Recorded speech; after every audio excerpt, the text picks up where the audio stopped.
All right, so Telder gonna start us we off. all got racing to do here, I guess. So I guess we better get going here, shouldn't we? Yeah, Huh? we do, don't we? Yeah. And Miles has got to go win another TI race. Fuck you. Fuck you. we are in Indianapolis Motor Speedway. I remind you. The only Gen 4 official race I ran so far was Indy. How'd you do? Second. So good second place finish to Miles. No, you got Alpha Chino in there too now. You know, Alpha, this is his favorite racetrack. So That's me, but I watched Alpin run that race 3 times. I watched what he did wrong. Oh, okay, all right. The following is a special presentation from the Captain Esports Network.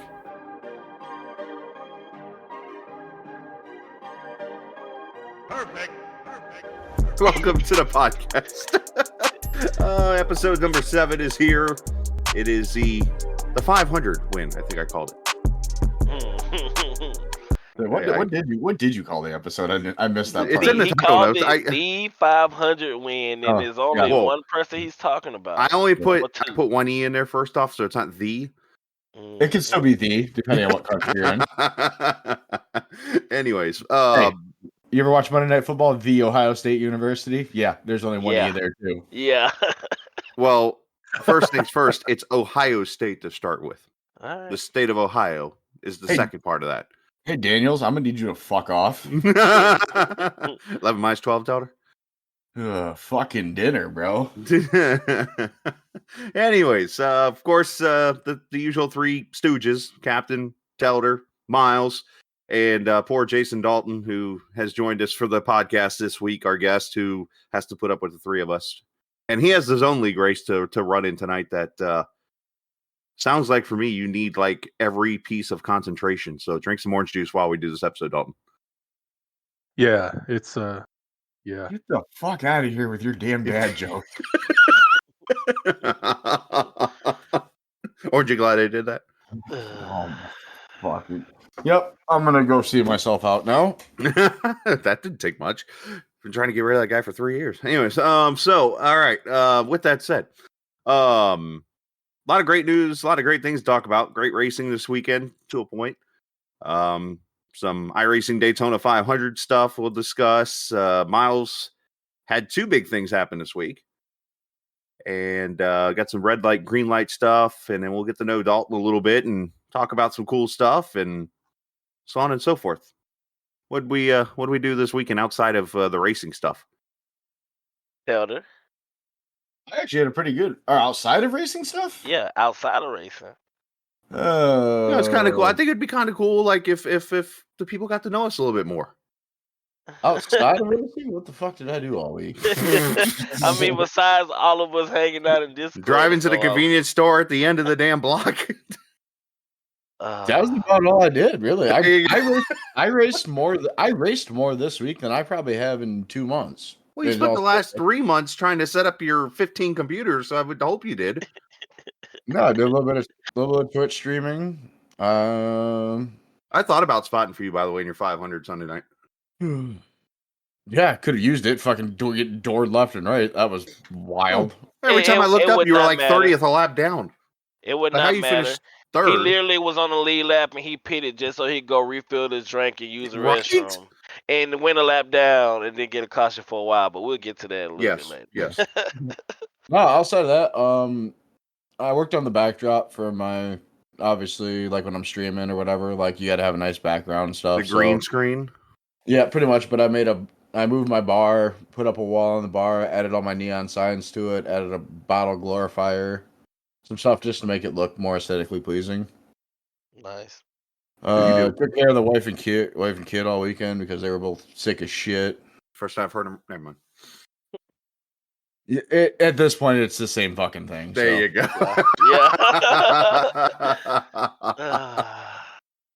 Yeah. Miles, what'd you do this weekend?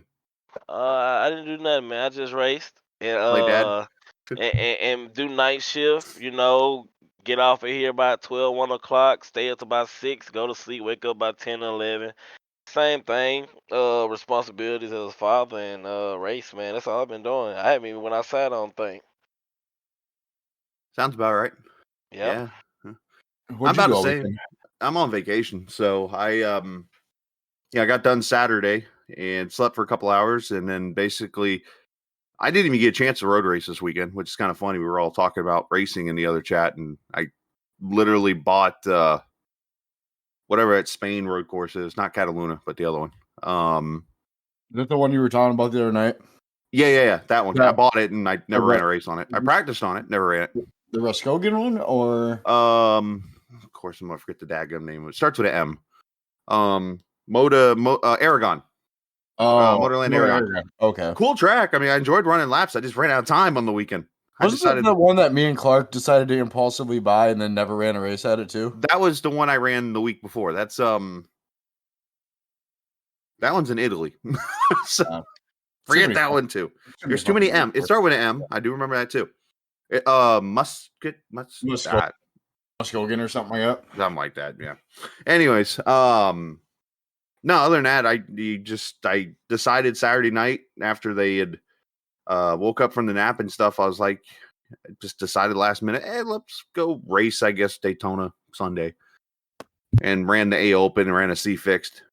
And otherwise, just Sunday relaxed because there was no race, and been flying a little bit more into flight sim. I've learned more already in the last week on flight sim than I have like ever. I actually can kind of know how to fly and know what I'm doing. That's just scary. Yeah, very scary. Other than that, still trying to find my title for my Dodge. The hell are you? Mr. Dalton, what'd you do all weekend? You know, y'all have been sitting here talking, and I've been trying to think. I don't really know. Hung out a little Friday. I got a game room downstairs, pool table, darts, stuff like that. So I've been working on decorating that, getting ready to build me a little bar down there. Ooh. Sit in the hot tub, watch the race, and that's about it. Can I get a hot tub? That's what I'm talking about. Is there is the rumors true that each one of your numbers on the dartboard is actually a GLSR driver? Yeah. We My wore the bullseye out and I had to replace Telder's picture several times. That's all right. So the center bullseye, I can already tell, is me. The smaller bullseye is my right rear quarter panel. Oh my god. Telder's been right.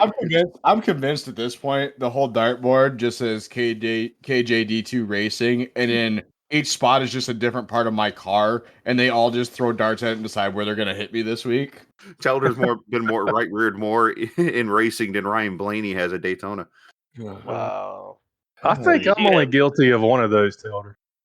You're only guilty of the USA one from the USA from the outside. Yeah, the very first season of GLSR we ran together. Which, in fairness, there were 17 cautions. I'm pretty sure everybody got right reared in that race. Yeah. No, Sutphin right reared me at New Hampshire this year. I was saying the USA race. we ain't gonna go down the list, bro. Oh no. It's been a.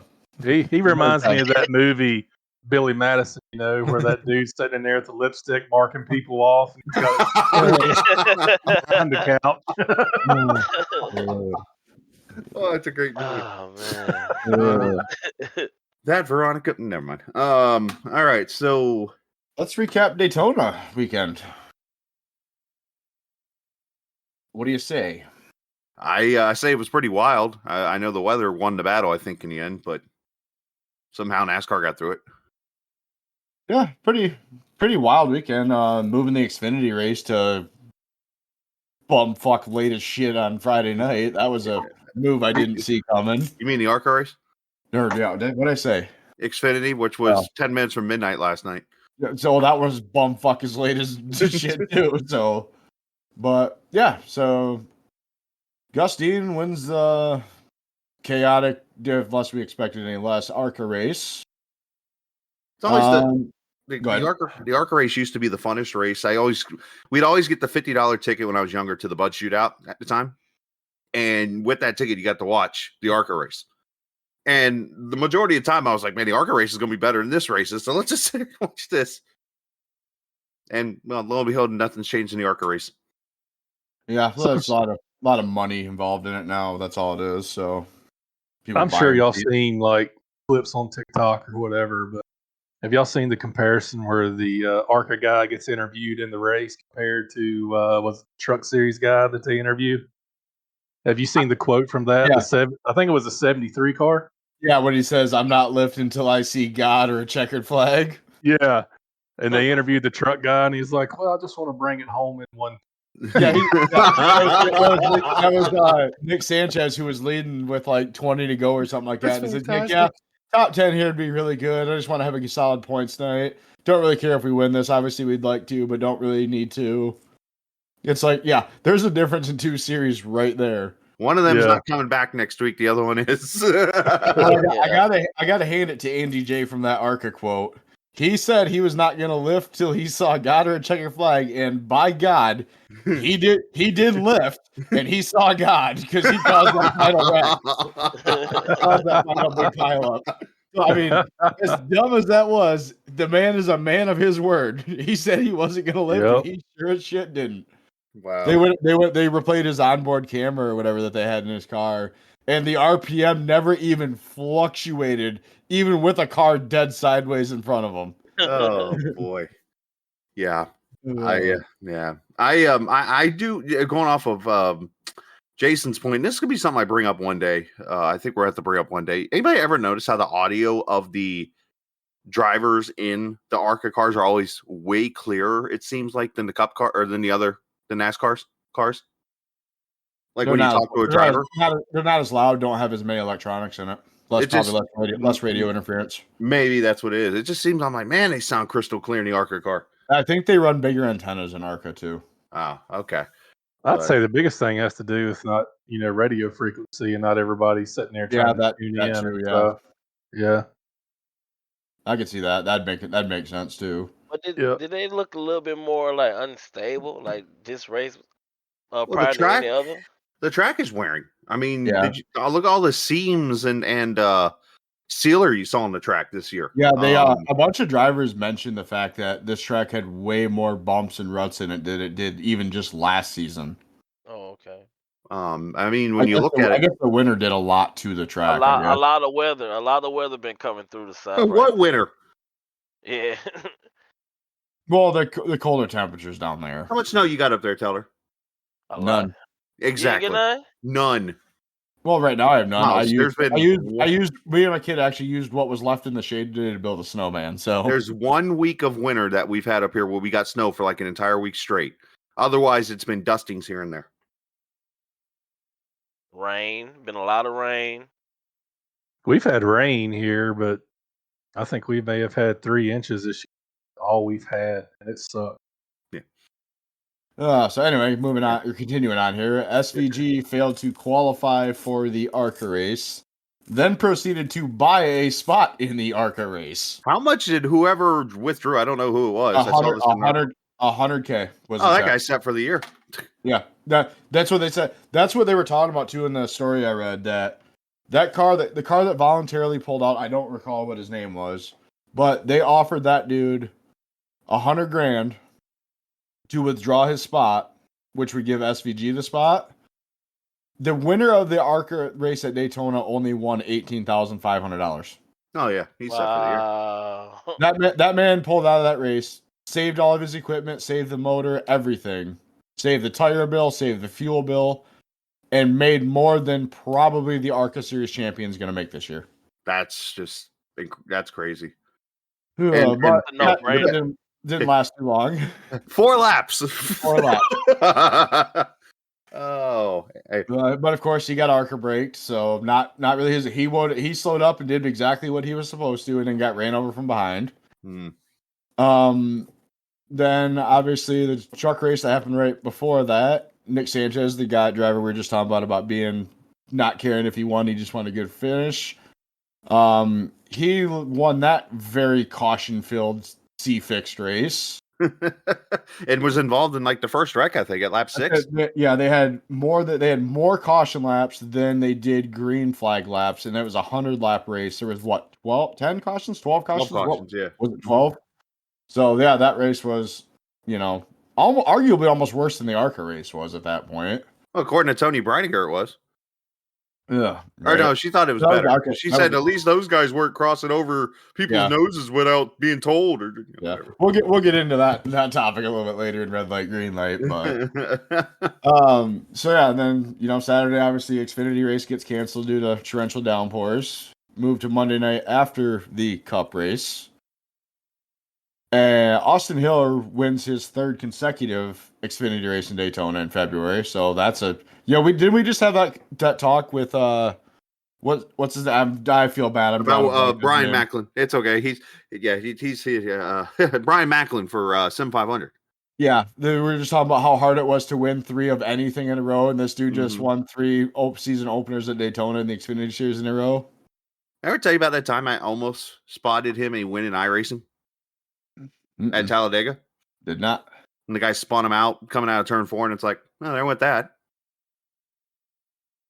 Yeah, well, so then big talking point for that race, which we'll get into a little bit later, also in red light, green light, is the pile up on the backstretch on the final lap of the Xfinity race, and NASCAR chooses not to throw a caution and let them race back to Yes.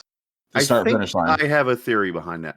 And not like I'm not going all in on this. I mean, I think I have a logical theory we'll talk about later.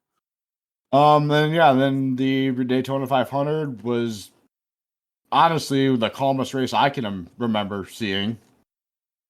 Where they have one caution until the final 30 laps. Yeah, or so, I mean, like they that. other than the stages, they had one caution from lap 5 to 192.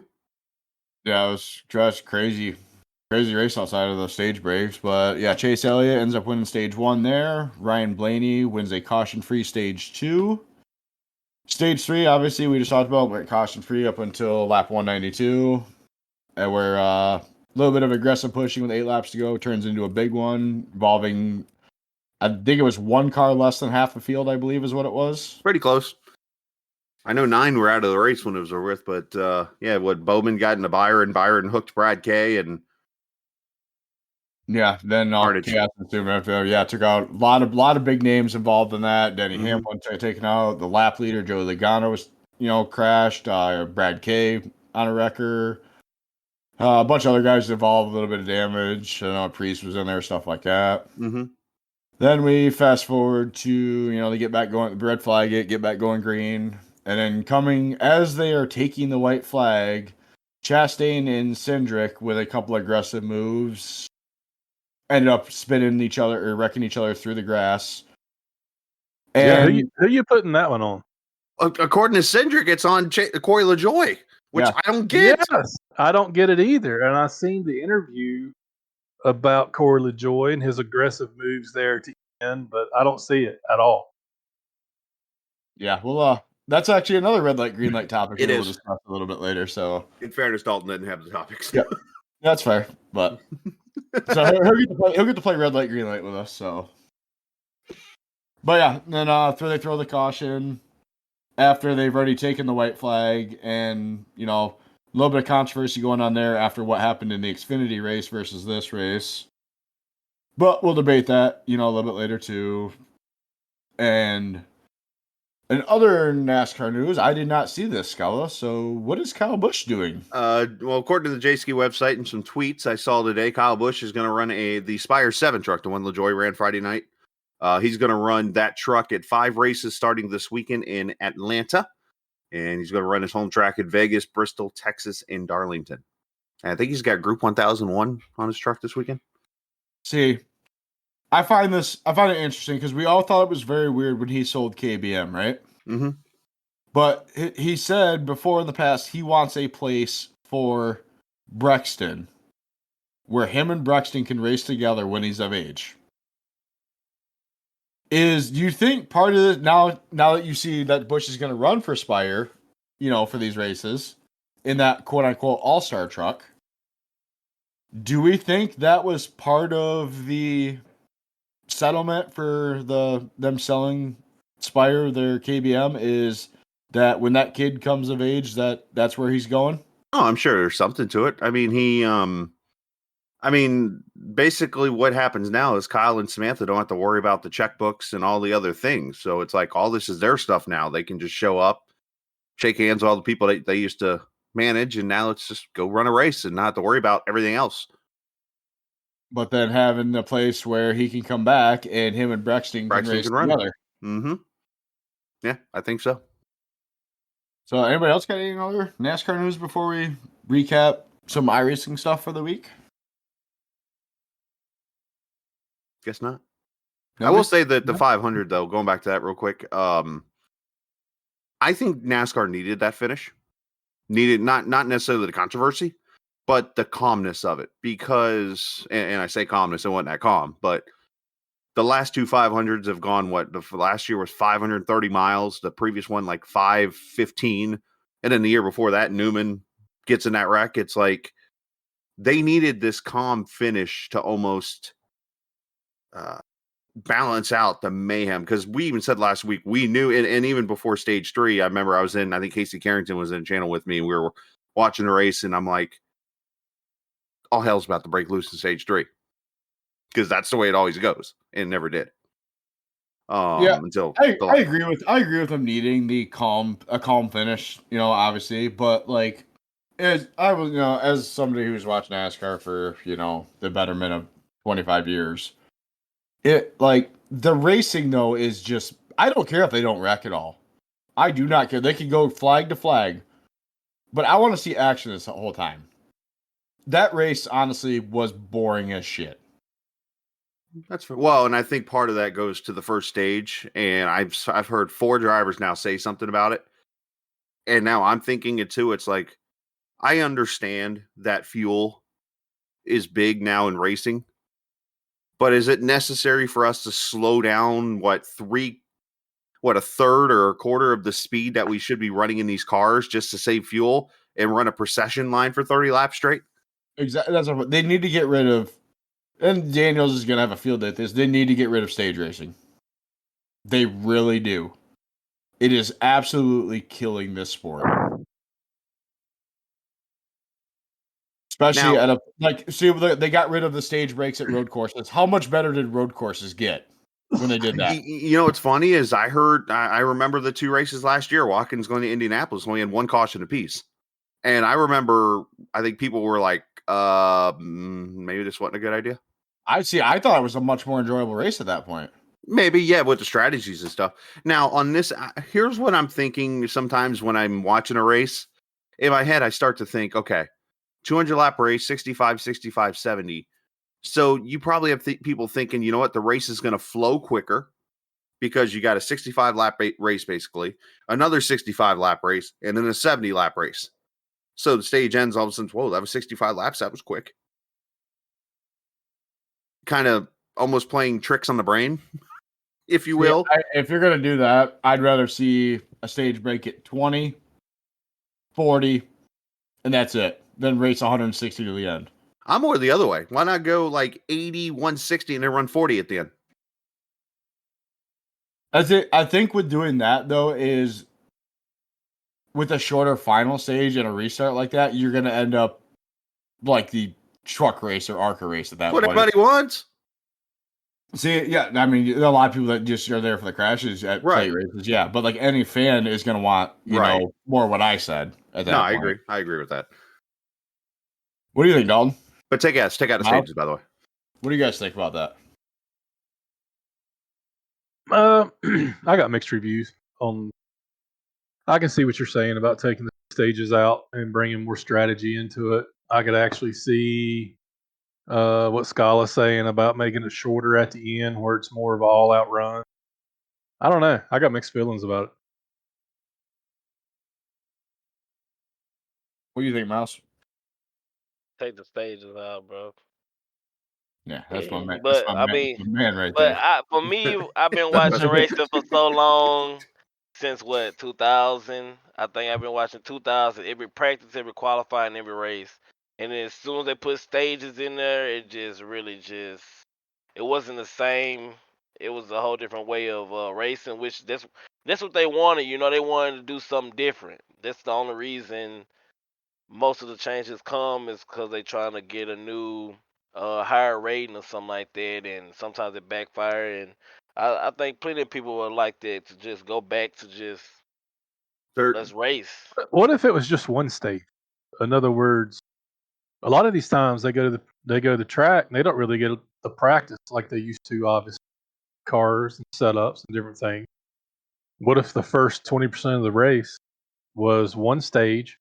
You get to see what you got. You get to make adjustments, and then the rest of the race, green flag. See, I'd be okay with that. I'd rather see it go. If you do that, I'd rather see it go to 25% distance. That's the stage break. Then you race the final 3/4 of the race. You get one, like you said, one stop to make adjustments. And do you make a safe adjustment or do you swing for the fence at that point? See, I'm more of a traditionalist there. It's like I'm kind of with Miles here. Why not just make that 20? You're going to have this weekend, 20 minutes for one group, 20 minutes for another group, and then you run qualifying. No, just make a 50-minute practice for all the teams to get themselves straight, go run qualifying, and then go run your race without stages.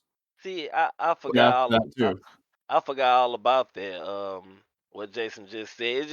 It's just crazy how they just they switch it up. 'Cause remember, it used to go 4 seasons. Then they added the playoffs at the end. Then after that, they're like, okay, well, let's add something else. Let's add stages for stage points. So it make it where I guess to have viewers really be uh just paying attention more or something. But really, they're making it so complicated and they just putting all these teams just down. They should just let them do practice, do qualifying, get the best out of the best, and run it. Just run the race. What And they're they need to doing, go back to old school qualifying too. Yeah, Throw it out just, there, one lap. You're either Yep. ready or you're not, and that's it. None of this top 10. Then you get another try. Yada yada yeah. yada. wait till this weekend. Wait till this 100%, weekend. 100% agree. Oh, I agree, but wait till this weekend. And first thing, Miles, what they're trying to do, basically, is they're trying to get the younger demographic, kind of like why they did the Netflix show and all that different stuff. They're trying to get NASCAR is trying to be F1. Because F1's getting the younger demographic. Yeah, because the racing. No, I was gonna say the racing doesn't suck, but easy it does. now.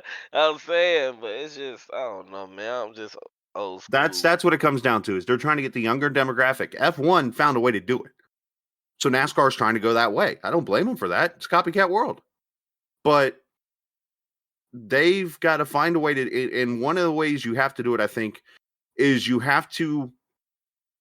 The major races should be only 500 or 600-mile races. Yeah, agreed. The races are way too long. The Talladega, I hate to say this, Talladega should not be 500 miles this year. They should be 400-mile races. Now, why do you say that though? Because you get more excitement out of those 400 miles. The only 500-mile races on the schedule this year should be Daytona, the Southern 500, 600 at the 600 at Charlotte, obviously 600 miles. Bristol's 500-lap race. Darlington, Brickyard's 400 already. Those should be it. Yeah, but that takes away from my nap time from the beginning of the race to watching the end of the race, though. Well, I guess we fixed our problem then, didn't we? If I'm NASCAR. But see, that's what Formula One does so well. Is that broadcast starts half hour before, and 2 hours, at max 2 hours and 30 minutes later, you're on with your day. Which, you know what F1 does that no other league does? All of F1's distances are the same, except for Monaco. I think it's 180 miles. I think it's their distance. Everything else is 200. No. Every one of the F1 races are 180 miles, I think, distance. Monaco, I think, because of the track is actually lesser miles, but more laps. It's like 140 or 150. Yeah, something like that. But they have a set distance for each race. That's why you notice most of these races are done within an hour and a half, 2 hours, unless you get, a safety car fest. IndyCar kind of has a similar style. I mean, most of the road races are somewhere 180 to 220, I think, mile wise, and then obviously their oval races are a little different. F1 races are 190. 90, okay. The mandatory 190. The Monaco Grand Prix is 162. There you go. So, but qualifying this week, I'm trying to look it up because I know they announced it recently what they're supposed to do, but I think it's something similar to last year, except now, whatever group you're put into, basically the cars that don't make the top 10, it's set up like Daytona qualifying. So basically, Group A, you get the inside row. Group B gets the outside row. Something like that. I'm trying to get the official procedure. I remember reading about it. I forgot it. And then as you mentioned qualifying, I'm like, wait a minute. I need to go look up the procedure this weekend because it's changed. I was thinking about this. I'm trying to look it up right now, actually. Yeah. Because it's somewhere. I'm looking, but J-Ski don't have. I love using J-Ski's website, by the way. I've always been a fan of theirs for years. It's qualifying format for super speedway events: Daytona, Talladega, Atlanta. Also, Atlanta's different. Okay. So it'd be at Vegas, then it'll start. Yeah. So qualifying will consist of 2 scheduled rounds, 1 time lap per round. Okay. So top 10 at the end of the 40 whatever cars that show up, and then those 10 cars will run another lap. Okay. Interesting. Another thing about going to the stages or whatever. What if they took the cautions out? Like they keep the stages but just don't throw a caution. I'd be okay with that. Yeah, they can keep the stages and not throw a caution. I'd be okay with that too. That might still be a different pit strategy because, and the example of this, there was a league I broadcasted back with when I was doing stuff with GSRC. And they had a league called Premier, and a lot of the Sim 500 guys ran. Tyler Dalton, those guys ran over in this league. James Krahula was the guy that ran the league. They had something where they went into the halfway point, I think it was, or something, if I remember, and they gave away stage points. So there was a lot of time in that race where people would literally strategize, and as soon as they passed halfway, they were on pit road for tires and fuel. Yeah. So I think it would still change his strategy up, maybe. But it make you second guess about trying to stretch it to that, that caution or whatever. Right. Knowing you got to make it underneath green flags. I think you would still see cars coming to pit road, say lap 35 or 40 at Daytona or whatever, to be able to get to 60, and then from that point, or whatever, get to the next stage if it's splitting up the runs or whatever. All right. But anyways, yeah, that fuel stuff was stupid. So I don't think we have anything else on NASCAR stuff. Nah. So Mr. Two-Time over here, you wanna kick us off with all of our iRacing recaps for the week? Well, yeah. So look, I got lucky. I'm just gonna be straight honest. No. I'm not letting you pull that card. Dude, I lost the draft more times than I led laps in that race. The car was tricky this weekend with the Cup Series. Of course, they come out with that patch on Tuesday that fixed the what you heard Chad say last week in the broadcast or in the podcast, that the whole front end geometry thing. They fixed it, which was awesome. It made the racing, I think, great. The part that confused me in the whole thing was like last night in the 500 for Sim 500, the high line seemed to be the way people were running, and I think it had to do with the track temperature and stuff. But during the NIS, it was the bottom lane, and it was so easy to lose the draft as the back car, and it was even easier if you went side by side with the back car for both of you to lose the draft. And then sometimes you'd even pull the car in front of the other car back, and he would lose the draft, and it happened many times. I got I knew when I practiced Saturday night and ran the A Open just to get used to driving the next gen car again. I knew at that point, I'm like, if I'm going to run this 500, I'm going to have to get up in here and race. And I just did it kind of conservatively, just kind of stayed out of the traffic and stuff, and tried to stay out of aggressiveness. It's kind of hard to do when you're in a pack, but the one thing about it was I had listened to Clark. I'd listened to you, Miles, where you guys ran a lot of them early in the week, and you said that there were no cautions really. Yeah. So I'm like, all right, so I'm not expecting many cautions here. We had 6 in the end. But there were 3 different times where I took myself out of the lead pack, and it was not intentional. The third time was, and if you remember, I asked you guys, because you and me, Miles, ran the same split that morning, And I said to Miles, I said, hey, when you're pitting, are you taking 4 tires every time with fuel for the green flag pit stop? And his words were, yeah, okay.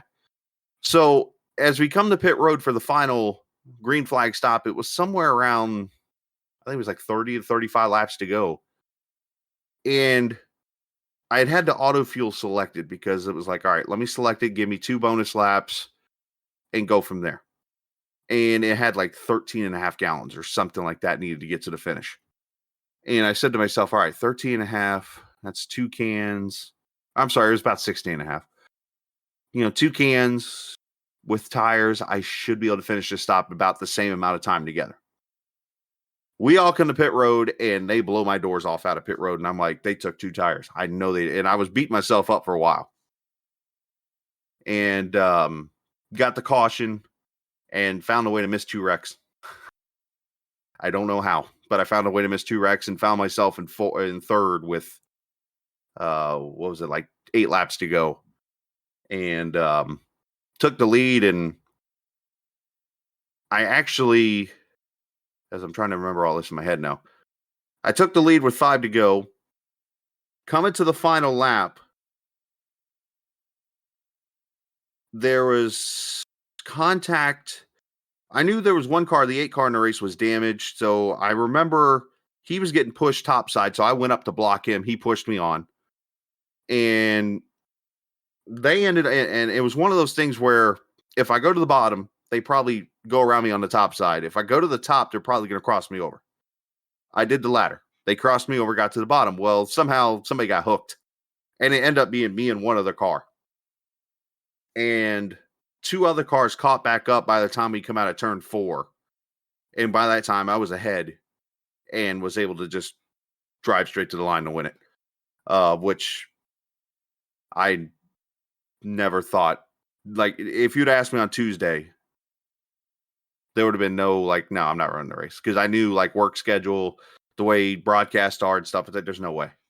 And to put an open setup on there, which, by the way, kind of coincidentally was done by Bobby Zielinski, who I've done so many broadcasts with or for when he was with Bobby Cheney's league, Sim Racing Authority back in the day.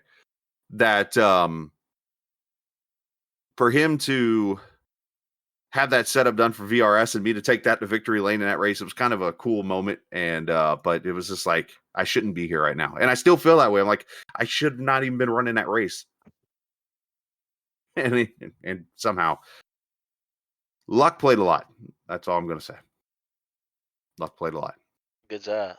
Am I going to put violin music behind all that? Nah, you don't got to do that. Okay. I'm sitting over there like, I bet Telder's sleeping. I'm sure I've knocked Dalton out. Miles, how'd your iRacing week go? What'd you do? I don't know, 5, 6 Daytona 500. First 2 of them, only 1 caution. I think they both went to the checker flag. The next 2, I think one of them I got wrecked out, and the next 2 after that, it was like 1 or 2 cautions. Then when it get to the end, it was, I don't know how many green white checkers. It was guys making moves that you knew wasn't able like to pull it off, and they was just doing it just because it was Daytona 500, and they were just wrecking the field, man. I think the highest finish I got was 11th when I was leading the pack, running 6th, and after that, the league races. Well, are we doing league races too, or we just doing Daytona 500? Getting there. All right, yeah, that's all my Daytona 500 right there. It was a complete. I mean, it was a lot of close racing, being up front, a lot of it, and just not pitting with the right group, and then a lot of people just pulling out of the lead so they could save gas and just ruin the race. So, I mean, it was a disappointment. Just on the next year. Gonna get them next year though. Dalton, did you run any Daytona 500s this weekend? No, I didn't run any. I ran 1 league race. That was it. Fucking boring. He said he was doing I stuff, know, bro. He man. was putting his bar together and stuff, Yeah. man. I agree, Telder. Been working, dude. Yeah. Well, we Actually, I've both know just been that. We sitting both in the know. hot. See, we both just know been- that's fucking live. I've just been sitting in the hot tub mostly. I rest my case. Wait a minute. I'm starting to find an idea here potentially. How would we? All right. our homework project. How do we run an iRacing race in a hot tub? Use a controller. Straight controller. Or you gonna electrify? I mean, you can get electrified. There's got to be a way to do it. Or you need to build some kind of F1 style Telder's rig. thinking already. There's a way to do it. Okay, so what you need to do is you need to build an F1 style rig. Uh-huh. Then you need to build supports for it. So only like your lower half of the body and up to like your knees would be in the water. So your feet would be up, like raised F1 style out of it, where the wheel would be. And your head would be up, just above the water, so the water come up to about your neck. I couldn't do it. Yeah, I couldn't. If Dom Russo can sit there and win a race laying in his bed next to his girlfriend with a laptop, God knows what else is going on in that room. We can do it in a damn jacuzzi. Nah, because I get too hot. I'd find a way. Too hot. Nah, I get too hot when I race. And then think about it, all this steam. Y'all gonna have all water droplets falling in your eyes when you turn and stuff. Hey, we didn't say that's a simulator, man. Do you sweat while you're driving? Ah, man. I do. Only one can dream. I mean, what's the difference? Anyways, continue. My 500, I finished third in my final one, the last one, which was honestly a wild race. I would say, how did you do that? Because I checked it a couple of times, and I'm like, part of me wanted to spot, but then the other part of me was like tired as hell. So I was like, you know what? I'm just gonna go lay down. And then I wake up the next morning. By the way, you were 30th when I went to bed, and I wake up that morning and I see him say third, and I'm like, he's missing a zero. So the race, at the beginning, I tried a bunch. It was up front, led a bunch of laps. Same as my first. My first one, I led 140 in and got wrecked out by a lap card 7 laps down, who then protested me for it. His dumbass move after he had the whole lobby yelling at him for what an idiot he was. Were you right reared? No, he jumped. Right. Just checking. He tried to stuff it 5 wide through the tri-oval as a car 7 laps down with the lead pack. What? Yeah. And then tried to blame me because I was in between 2 lines, because I was trying to go up the middle 3 wide because there was like 20 laps left. And then on the back, he threw a block from after he caused that 6-car wreck. He proceeded down the backstretch. Me and 2 other guys were coming with a run up the yellow line. He proceeded to throw a block from the wall all the way down in front of me, and I just chose not to lift, which then punted him back up into fucking traffic and caused another 25-car wreck. But I was already irritated with him. Everybody was yelling at him. But yeah, that race was done over. So anyway, the Sunday night session, I try a bunch, get up front. We have 7 or 8 cautions in the first 80 laps, right? Fixed session. And I'm like, you know what? I'm thirsty. I need a cigarette. So I literally just sat on pit road, voluntarily went a lap down. So I was like, oh, I'll be able to get it back, right? Like, we have 8 cautions and 73 laps. There'll be more. Nobody else is a lap down, anything else. So went outside, smoked a cigarette, made myself a drink, came back down. I hear Miles yelling at me in the headset while I'm walking back to my rig. Because he's like, what are you doing? And then, lo and behold, with the way my luck goes with that is we then proceed to go 77 fucking laps green flag after that. And of course, because we went so long, multiple people dropped off the draft and got lapped but stayed with the lead pack because I was just chilling with like 3 or 4 other cars, like way off the pace, obviously. And because I was obviously just trying to stay back to get my lap back at that point. But the whole time I'm like, fuck it, I'm going to quit. I don't want to do this. I got Miles, hype manning me up. In Discord, you keep going. So then we get to about 25 to go. I'm still a lap down. We're all short on fuel. We're down to about 12 or 14 laps left on fuel with 20 or 25 to go. Caution comes out. I make the gamble to stay out, even though I only have 11 laps of fuel left. Everyone else is obviously pitting so they can make it to the end. I take the wave around, hang back as the green flag comes out, drive down pit road, top off with fuel, go back out. So now I'm just solo car running by myself. As laps are ticking down, caution with 7 to go. Stay on the lead lap, get back to the pack.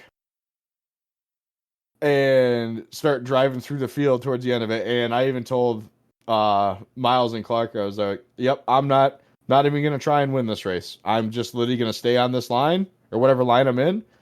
I'm not gonna try and go through wide. I'm not gonna try and do anything else. I'm just gonna take whatever's given to me because that's how we'll get into that when we recap the rest of the league stuff and other stuff. But that's how I won my Road to Pro Daytona split Friday or Thursday night. And sure enough, they wreck, and I'm up in the high line, so I just put it, Larson line against the fence. Miss everything. I come out of turn 4 and third. There's two guys, or no, yeah, come out of third, two guys in front of me. I got under the guy for second, but just ran out of space before the line and took third. Just the top three of us. Nobody else within 20 seconds of us. I do remind you that he ran like at least 3 Daytona 500s. At least every 10 laps of all 3 of them, he wanted to quit. It literally said, "Can I go? Can I be done yet? Because I'm bored. This is bored." I ran two of them. You ran two You know of them? It felt like how many 3. times he messages me during a league race when something's going on and there's like nothing? I can only imagine. Yeah, usually I comment in the broadcast. Or usually say hi or something. A lot of times I watch TikToks on my phone or play Yahtzee or something like that while we're racing. Yeah, I heard that a couple times. Yeah, like last week when we were at Charlotte and TI when I was a lap down forever because I can't fucking pit apparently. And we were on an 80 lap fucking green flag run. I got 4 games of Yahtzee in. I rolled 6 times of Monopoly Go. I watched probably 10 TikToks. I think I commented on the broadcast twice. What else? I did something else during that race too. I don't remember what it was, but yeah, I get real bored. Interesting. But yeah, that was my 500 P3. So get that useless certificate now that they've changed them. Right. I'm waiting on mine. I need to go find mine from like 4 years ago when I won the first one. They changed them all now. Now they're all just. Thanks for coming out. Yeah, special event. Yeah. We're actually. I was gonna open my iRacing because we should all have them now. The certificates now. Let me go peek at this because it makes me want to go get the one from what was the first year I won it? It was I don't remember. It's like 20 or 20. Or it was the next gen race, so 21.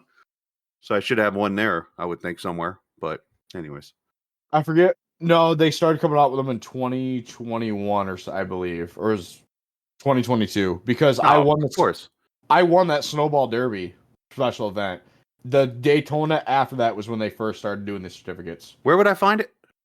Hold on as I'm trying to find it here. Anyways, well, while he looks, let's get into the league racing here. Obviously,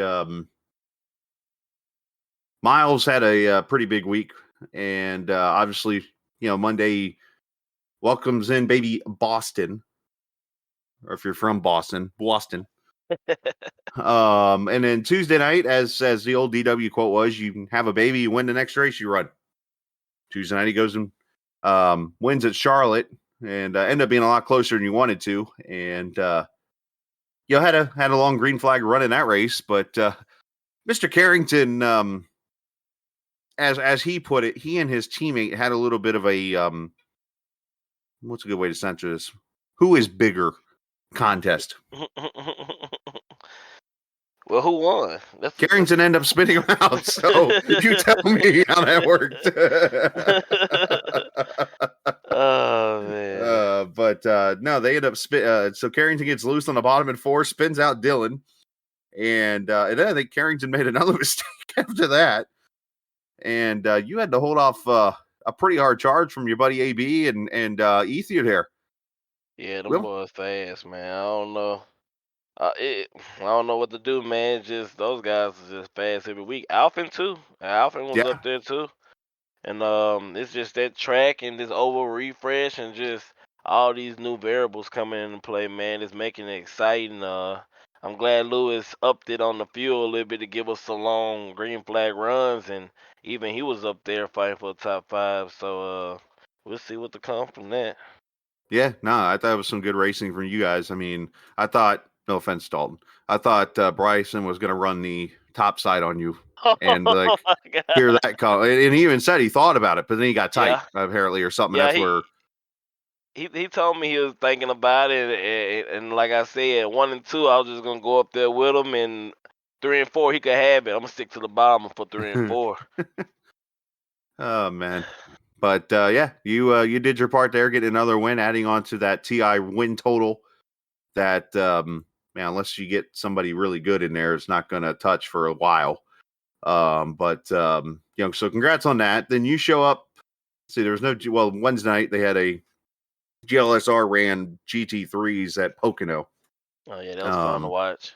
What was I doing Wednesday night? I don't even remember. Anyways, Thursday we had off for the duels, and then Friday night All American at oh man, I forgot Las about Vegas. How'd that go for you? There was some interesting drama in there. Let's start with that. Las Vegas has become the track where I feel like if you just run the high line, you can just keep whoever you want behind you, even if y'all on equal tires or a lap or two advantage. Like, it's all about momentum in Vegas. I feel like I had a top 2 car, not McMillan, Water. Oh, McWhorter. Yeah, McWhorter. Yeah. McWhorter was fast. Whitley was fast. Casey was fast. We had a good top 7 that was real close with each other. And we did our little pit strategies. I know Whitley and Casey pitted, and then me and Weekly, we pitted like 2 laps after that.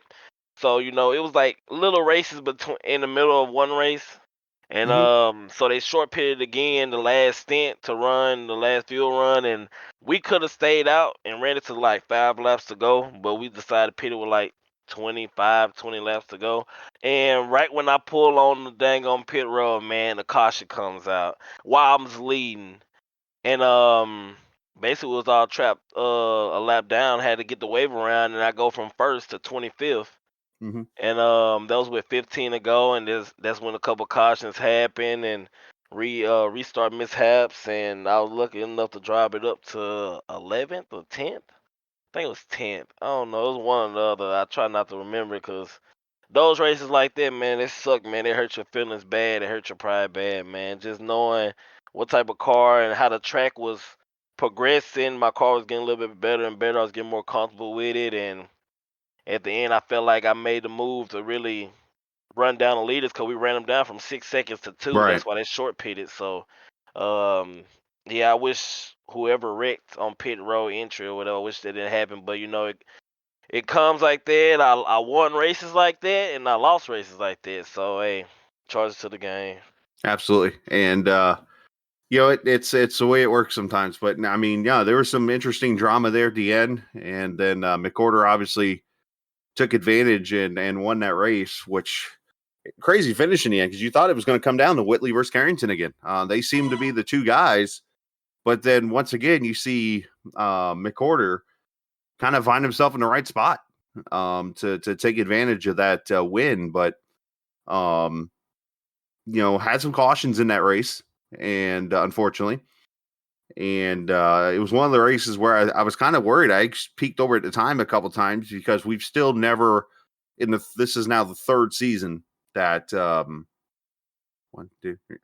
season now that we're covering for All American, and it's the first race that I actually had to peek over and be like, are we going to make it on time? I'm sorry, there's a couple other races, but we've never had a time limit race. And of course, all their races are 2-hour time limits. So we made it through that, and now you get to go to Rockingham on Friday. Oh man, of all places. Yeah, that's gonna be a handful, man. There's a lot of competition in that league, man.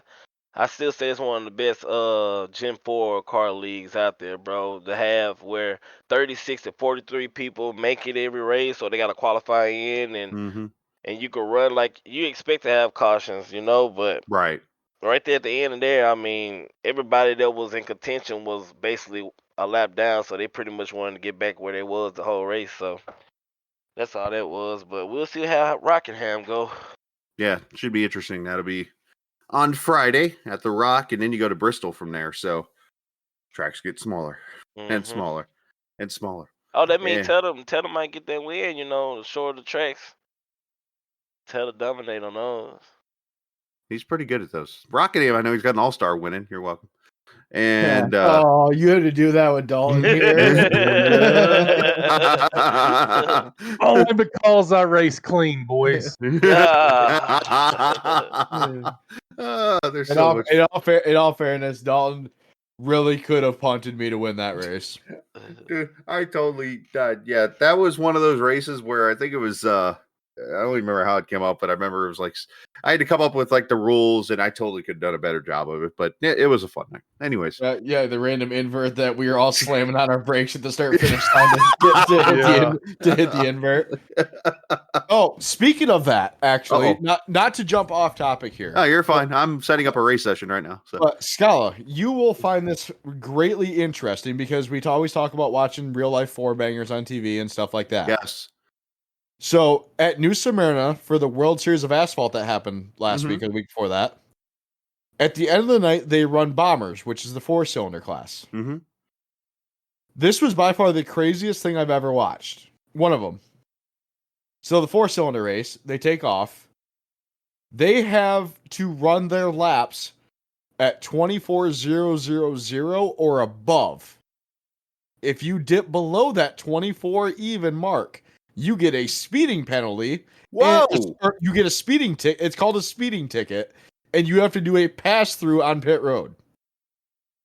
What? So you're racing, but you're not. Yes. So everyone, it's funny. It was funny as shit watching it because everyone coming to the start-finish line was slamming on the brakes. Like you saw all the cars lunge forward right before the start-finish line. So obviously, if you get behind, it's hard to make up time. Right. Like the guy who eventually won that race ran 3 separate laps at 24,000. How? The guy that led the whole race, the first 50% of the race, got a speeding penalty for 23.998. No way, man. Yep. Then trying to come back through the field after a caution. The guy that got the first speeding ticket, he got caught again at 23.999. It was one of the most entertaining things I've ever watched. I've got so many questions to ask that we need another podcast for it. Yeah, it's on Flow Racing. We'll have to go back one of these nights and watch the replay of it. Like these couple questions come to my mind. One, how do you track the time as a driver in a team? It all goes off the. I mean, how do you mentally train yourself to do this? I mean, there's a couple questions I have here. Oh my gosh. Yeah, just speaking of the whole slamming on the brakes thing made me think of that, and how I never discussed that with you. That's funny. I've never heard that before. That's so crazy. But yeah, continue. So yeah, we're just league racing. Right. So Sunday, Sim 500 at I'm multitasking here right now as we speak. Sim 500 was at where are we all at? Oh, Atlanta. The new Atlanta. Oh boy. So it's funny. Obviously been covering Sim 500 for a little over 2 years now. We've run the new Atlanta since obviously the track came into play. Sim 500 runs their temps. They run iRacing default weather, but their track temps go near Arizona hot. So when that happens, the track gets slick. And the one thing about these cars, even if it's the B car, if it's the Cup car, if it's the even the truck, after about 15 laps, when the track is hot, the truck or whatever car you're driving almost becomes undrivable. Now, I'm not saying because of the setup, it's just the right rear or left rear. Something gets so hot to where you almost have to let off the throttle going into the corner and still hope that the car don't get upset. So, with that all being said, I warned Miles about this in advance, by the way. We had a little bit of a wreck fest. He misled me a little bit with the 15 laps, but carry on. Well, I said, yeah, you know what? There is one part of that that's true. We did have about a 35, 40 lap run, but think about how everybody slowed down to make it that far. Because what happened, the first caution was what lap? 15? 15, something like that. Okay. So yeah, there was a lot of that to it. You did what you usually do. You rode in the back. Well, I didn't choose it. Actually, it was gonna be a caution lap 3 because I got loose, but I saved it on the apron in 1 and 2. What'd you And get then loose from? going 3/4 throttle, entering turn 1, and it just whipped around on me, and I had to save it and drop to the back, and the caution saved me. But I mean, even 2 or 3 laps, you had to do that. You couldn't drive 100%. Right. That's that's the way it went. Obviously we had wrecks everywhere, and it was some good racing, but you had the hybrid super speedway racing. Almost had pit stops, but didn't get quite to that mark. And Wesley Donaldson made a last lap move to win the race. In the end, Miles, you ended up like 6th, didn't you? Yeah, I drove from 15 to 6 through 1 and 2. A little bit of a wreck, but A little bit. It was, so you did a slide job on the bottom, didn't you? oh yeah, I was blocking because I didn't know if I wanted to take the bottom or the middle. Right. I didn't want to go by the wall, and he got the momentum, went to the inside. So when we go to 1, I just see 5 cars go sideways. Literally, just all of them get loose and go sideways and start wrecking. And I just, finessed a little brake, gas, brake, gas a little bit, and got to the apron, and somebody was down there I didn't know, and I just slid right in front of him. Luckily, he let me down there, and me and him came 6th or 7th. I think he was like 17th going in turn 1, and I got what I wanted, a good points day. That's what I wanted. That's all that matters. So now you did your part there to get a good finish, and Wesley Donaldson, like I said, won the race. Obviously set up for the 500K Monday night, which was a whole nother. I'm going to save that one for actually the next podcast, and we can talk about that. But the Atlanta race was definitely a typical Atlanta race, and they actually had swapped it with the old Atlanta because they want the old Atlanta in the playoffs. I think it is, or later in the year. So, which I'm fine with that. I like that decision. So I had a little bit of drama there in that race, and some great racing in the end. So definitely had fun with that. So, Telder, you won yourself a Wednesday night race. Oh yeah, so it's funny that we talked about that I was getting ready to leave and go run 5 flags after I left that interview last week. Right. And sure enough, we went and won that race. Are we surprised? I mean, you sound surprised. No. Nah, there you go. Right now, he sound cocky right now. He ain't sound surprised. No, it's 5 flags. If there is one track I am confident in my abilities to do something, it is that track. Yeah. It don't matter the car. It don't matter open setup, fixed setup. It does not matter to me. So yeah, so that was good. I got the win Wednesday night. Then I won my Road to Pro Daytona split. That impressed me because he sends me this photo and I'm like, wait, did you just win the 500 or something? And he's like, no, Road to Pro. I'm like, wait, what? Yeah, so that, I mean, like, yeah, it was lower, obviously, because so many people run Road to Pro trying to make the Pro Series. So it's like the split number wasn't, incredibly impressive. It was a 3,200 strength of field or something like that. So like, it's not a slouch field by any means. But me personally, it's like most people like that attempt to run Road to Pro never get to win a Road to Pro race. Right.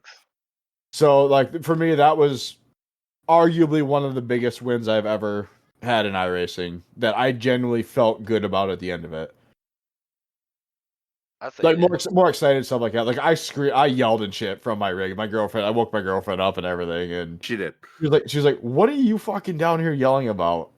And of course, she doesn't get it. So do any of them? I had to explain it to her as like talking to a fucking wall, like when it comes to this shit. So she doesn't get it, but I was like, I've won a few decent big races. Like I said, I won a Snowball Derby special event. That was probably my favorite win in iRacing was that one. This one is probably second or third for me all time in iRacing. Just because I never thought I would even, have a chance to run Road to Pro, let alone, win a 3K plus strength of field race in Road to Pro. So that was good. Didn't run All American because I was watching the That was a good decision. I was watching the truck, and I wanted to watch truck and arc race, so it is what it is. Obviously I wanted to run, but at the same time, I was like, I really wanted to watch those 2 races. Those were the 2 races I was kind of looking forward to watching all weekend, realistically. So didn't really want to miss that. Just really wasn't in the racing mood. Then other than that, I raced the MLR Cup Series in our Daytona 250 last night. Led more than half that race too, and ended up getting junked a bunch just because nobody in that league can seem to hold a line or anything. So, No, you're not mad about that. no, not at all, not at all. But, yeah, that was pretty much it for my league racing. Dalton, what'd you do? You said you ran one. What'd you do? Yeah, I ran the area truck race Tuesday night. We were at Bristol. Ooh, Oof. trucks at Bristol. It was it was fun. I don't qualify well in that league at all. I don't know what you guys do, but I mean I'm an average qualifier, mid pack. Sometimes I get up toward the top on the track, but if I qualify better than 25th, I've really done some league. So I started 28th or something like that. Mhm. By lap 50, I was up to 10th, 13th, Oh, okay. something. Everybody, it surprised me because Bristol, is the ride the wall track now, and everybody in that league was running low, which it is better with the new updates, whatever. You can run low, whatever. But I just let them run low, and I just drove right by them on the outside and went all the way to the top 10. Got in a couple wrecks, wound up 2 laps down, got my 2 laps back. I think I wound up finishing 18th or something. I had some damage at the end with the steering and couldn't turn it, but I think I had 22 X's that race.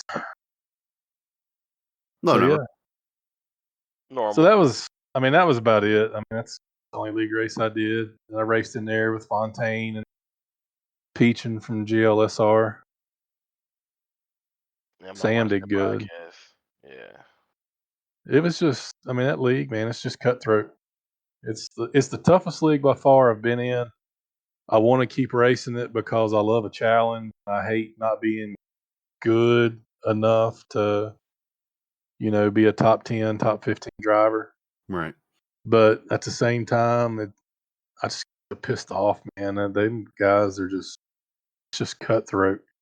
And I'm learning to be a little cutthroat myself in that league, which is, as you know, it's a different driving style for me. I don't really get cutthroat, but I've sharpened my teeth in there, man. So that's about all I did. Just know Telder's proud of you for that comment. Yeah, I'm getting there. Sometimes you got to get it there in the fire to see, just the different ways you got to drive and stuff. I mean, I had to learn, like we talked about the 500. I had to learn how to get up in a pack and kind of be okay with it, So I'm not used to doing that kind of stuff at lap 5. So Yeah. Ooh, I'm getting the preview for my new All-American car right now. Oh boy. What am I seeing? Oh, I think Gagnon potentially. I don't know. Am I seeing this right? Or, it looks like he potentially crashed his plane in Microsoft Flight Sim. Anyways, side note. I've just clicked over on your treehouse, Teller. But all right. So let's get before we way off and from there. Red light, green light. You want to do that, Teller, before we get to talking to Jason a little bit? Yeah, we could do red light, green light real quick. So Dalton, we have fuck, what was I gonna say? I completely lost my train of thought there. One of the topics Second and third edit I'll ever have to do right there. Oh, man. No, you can leave that in there. I don't even care. People Okay, can know fair enough. People can know I'm dumb. Well, So okay, basically, Dalton, you listen to DBC, correct? Yep. So you know how they have spot on, spot off? never mind. I can get some Fireball. Yeah, somewhat. Oh. So basically, we have our own version here called red light, green light. All right. Green light means you agree with it. Red light means you disagree with it. All right. So basically the way it works is I'm gonna throw out a topic. Each of us are gonna choose red light, green light, and you can give a brief explanation of why you say that. Like All what right. your reasoning for that is. All right. So topic number 1 is going to be NASCAR throwing the yellow flag for the cup finish. I'm gonna let Skala take this one first. Red light, green light. Green light for the safety reason. Red light for the consistency. Here's where I go with this. You can't go red and green. Which one? How you gonna do? You did yellow last week. Yeah, you did yellow, Miles. He's allowed to red light. Hey, that's neutral, bro. Yellow light then. So no, and here's why. So like the reason why they threw the caution is because Cindric is coming back across the track. And that's where, he could have easily gotten clobbered. You think of the Newman deal, stuff like that. My problem though goes in this reference is the Xfinity race. And here's my logic here. Each series has 2 different guys running the show. As I learned last night, there's a term, by the way. They pull the plunger. That's the button that turns the caution lights on or not. It's called a plunger, apparently, because it's some huge button.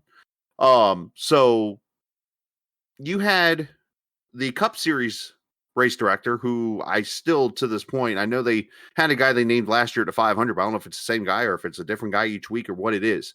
But on the Xfinity side, you got Wayne Auten, who throws the flag, I believe it is. And you had the Cup guy throw the flag, the Xfinity guy not throw the flag. Obviously, this comes down to best way to compare this. Telder, you and I are running a series in the same league. You decide to throw a caution on your own because there's a spin that kind of causes a pack or whatever. Next night, same kind of wreck happens. I say, no, there shouldn't be a caution. We keep going. There's no uniform, basically, to it. So where NASCAR is failing here is they're letting the race director make the call, which that's the way it should be. But it sounds like there is no uniform policy that says if this and that, you throw the caution. If this and that, you don't throw the caution. They're allowing them to just use their judgment that says, all right, caution here, no caution here. That's the problem that we're running into here. And that's why everybody's up in arms. Like, why was there a caution in the Cup race? Why is there not a caution in the Xfinity race? You got 2 different guys making the decision, and there really isn't a uniform, quote unquote, policy of this many cars or more, or if safety gets in the way or whatever. My guess is that's their card they're going to use as safety, because obviously Cindric's coming up back across the track. However, you got a track blocker on the backstretch. That's what I've thought about a little bit today while I was doing some things here at the house. That is like, this is the only common sense thing I can think of, is the fact that you have 2 different guys making the decision. Okay. Understandable with that. Miles, what do you think? What you got? I mean, I guess the same thing he said, because it's the safety reasons. I wish they would have just, I don't know, threw the caution right when they seen it, but they wanted to wait it out in this split second. I mean, you can't really fault them for it, man. So I'm good with the finish how it did, because, I mean, it is what it is. A lot of people lost a lot of money on that. They pretty mad, but I say green light. I'm good with that. Can't make everyone happy. We'll go with that. You can't make everyone happy. You gotta be how these cars hit so hard with the little contact. You have to think about safety, and I think when they started wrecking, they wanted to see was they just gonna keep going through the tri-oval and stay off the track. But then once they started seeing that and made the call, I mean, how the finish line's right there. I mean, they had to do what they had to do. So, Dalton, what do you think? I'm going to say green light. And I think that one of the biggest difference between the 2 accidents is where they happened at. Cup race was obviously start finish line. You're not going to be able to complete the lap and race back to the start finish line anyways. Xfinity race, it was clear track back to the start finish line, and time to slow down before you got back around to where the accident occurred. So I don't know if that played into it or not, but there was no way they were going to green flag the cup race just because where the accident occurred. Xfinity race, where it occurred, you can still race back to the line and not put anybody in danger.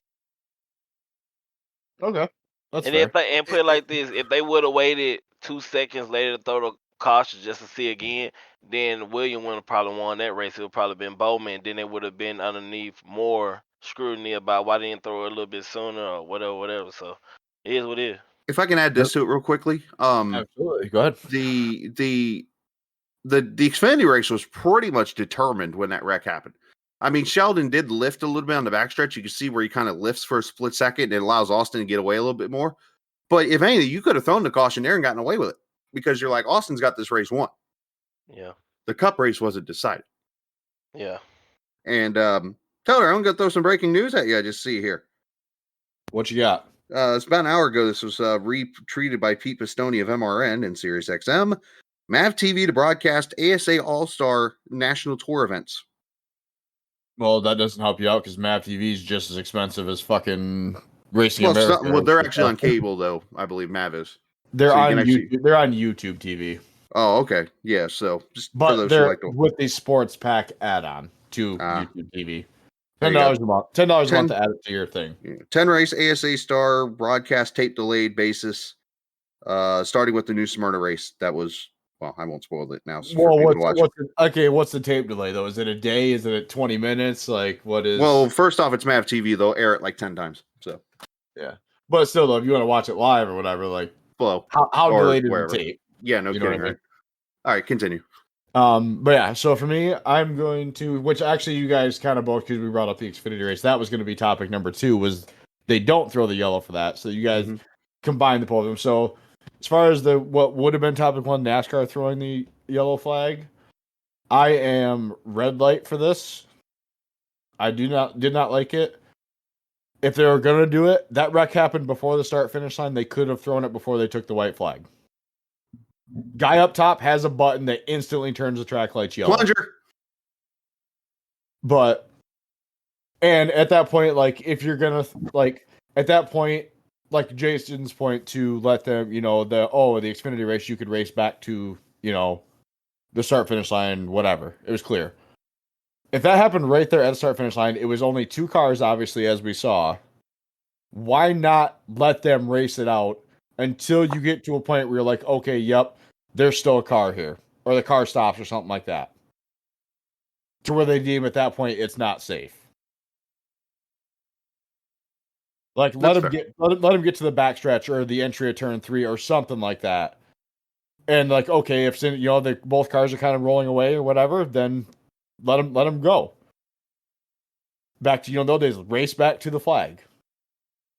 That, or if you're going to do that, and you, for safety reasons, and throw that caution, that should not end the race. I am a firm believer in the race should not end under caution. No matter what. I think one of you guys mentioned, was it you, Telder, or somebody mentioned the ARCA rules?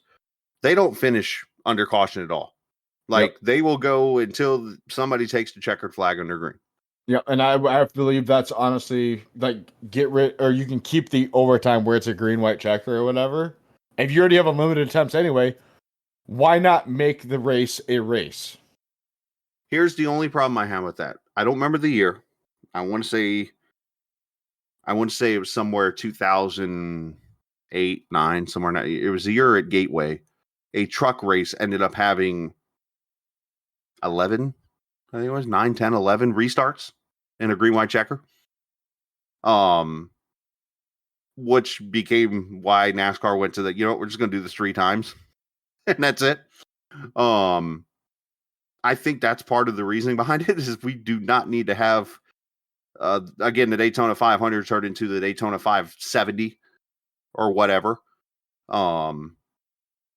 But I think that's my only main rebuttal to what you say. Otherwise, I kind of don't have a problem with it. That's just my big word. My opinion is you either make them finish the race under green, or you get rid of overtime. Plain and simple. That's fair. I'm good with that.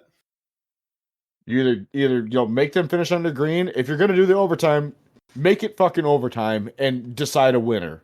Don't let a caution flag decide the race. Or they wreck with 5 to go and pace laps run out to the end. Pace laps run out to the end. That was one of the That's things I did read about on social media last year a lot. Was a lot of people were like, has overtime ran its course? Yeah.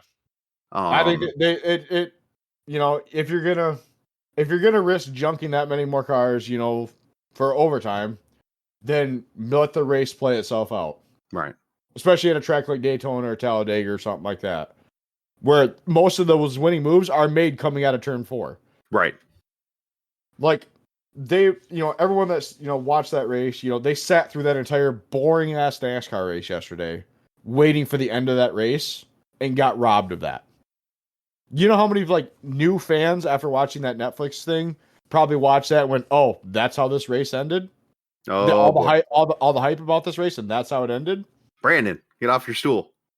Oh no, I mean, tell me I'm wrong though. I'm not going to disagree with that, but I mean, if they're going to use one race to judge, but if that's supposed to be the most prestigious race, like that's our Super Bowl, and that's supposed to be the most electrifying Super Bowl event of this racing season, and that's how it ended. I can understand that. After 3.5 hours, that's how that ended. Mm-hmm. Yeah, obviously we know there's better racing at better tracks, stuff like that.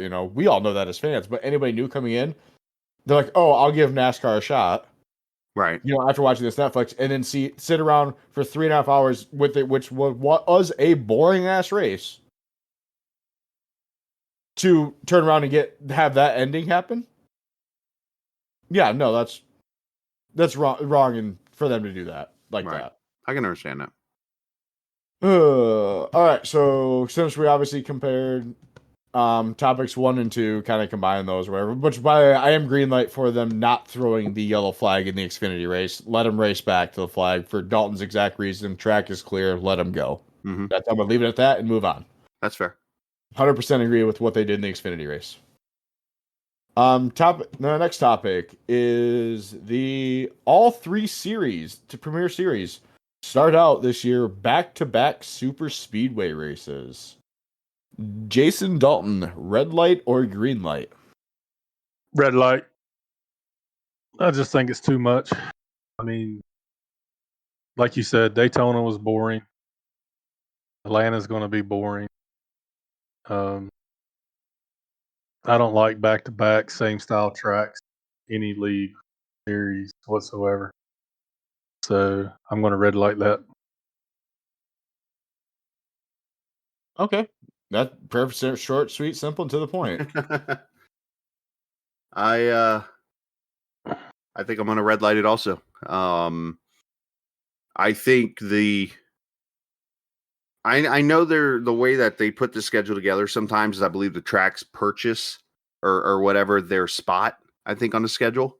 I don't know if that's what happened here per se. But the one thing about Atlanta is sometimes the weather can be tricky.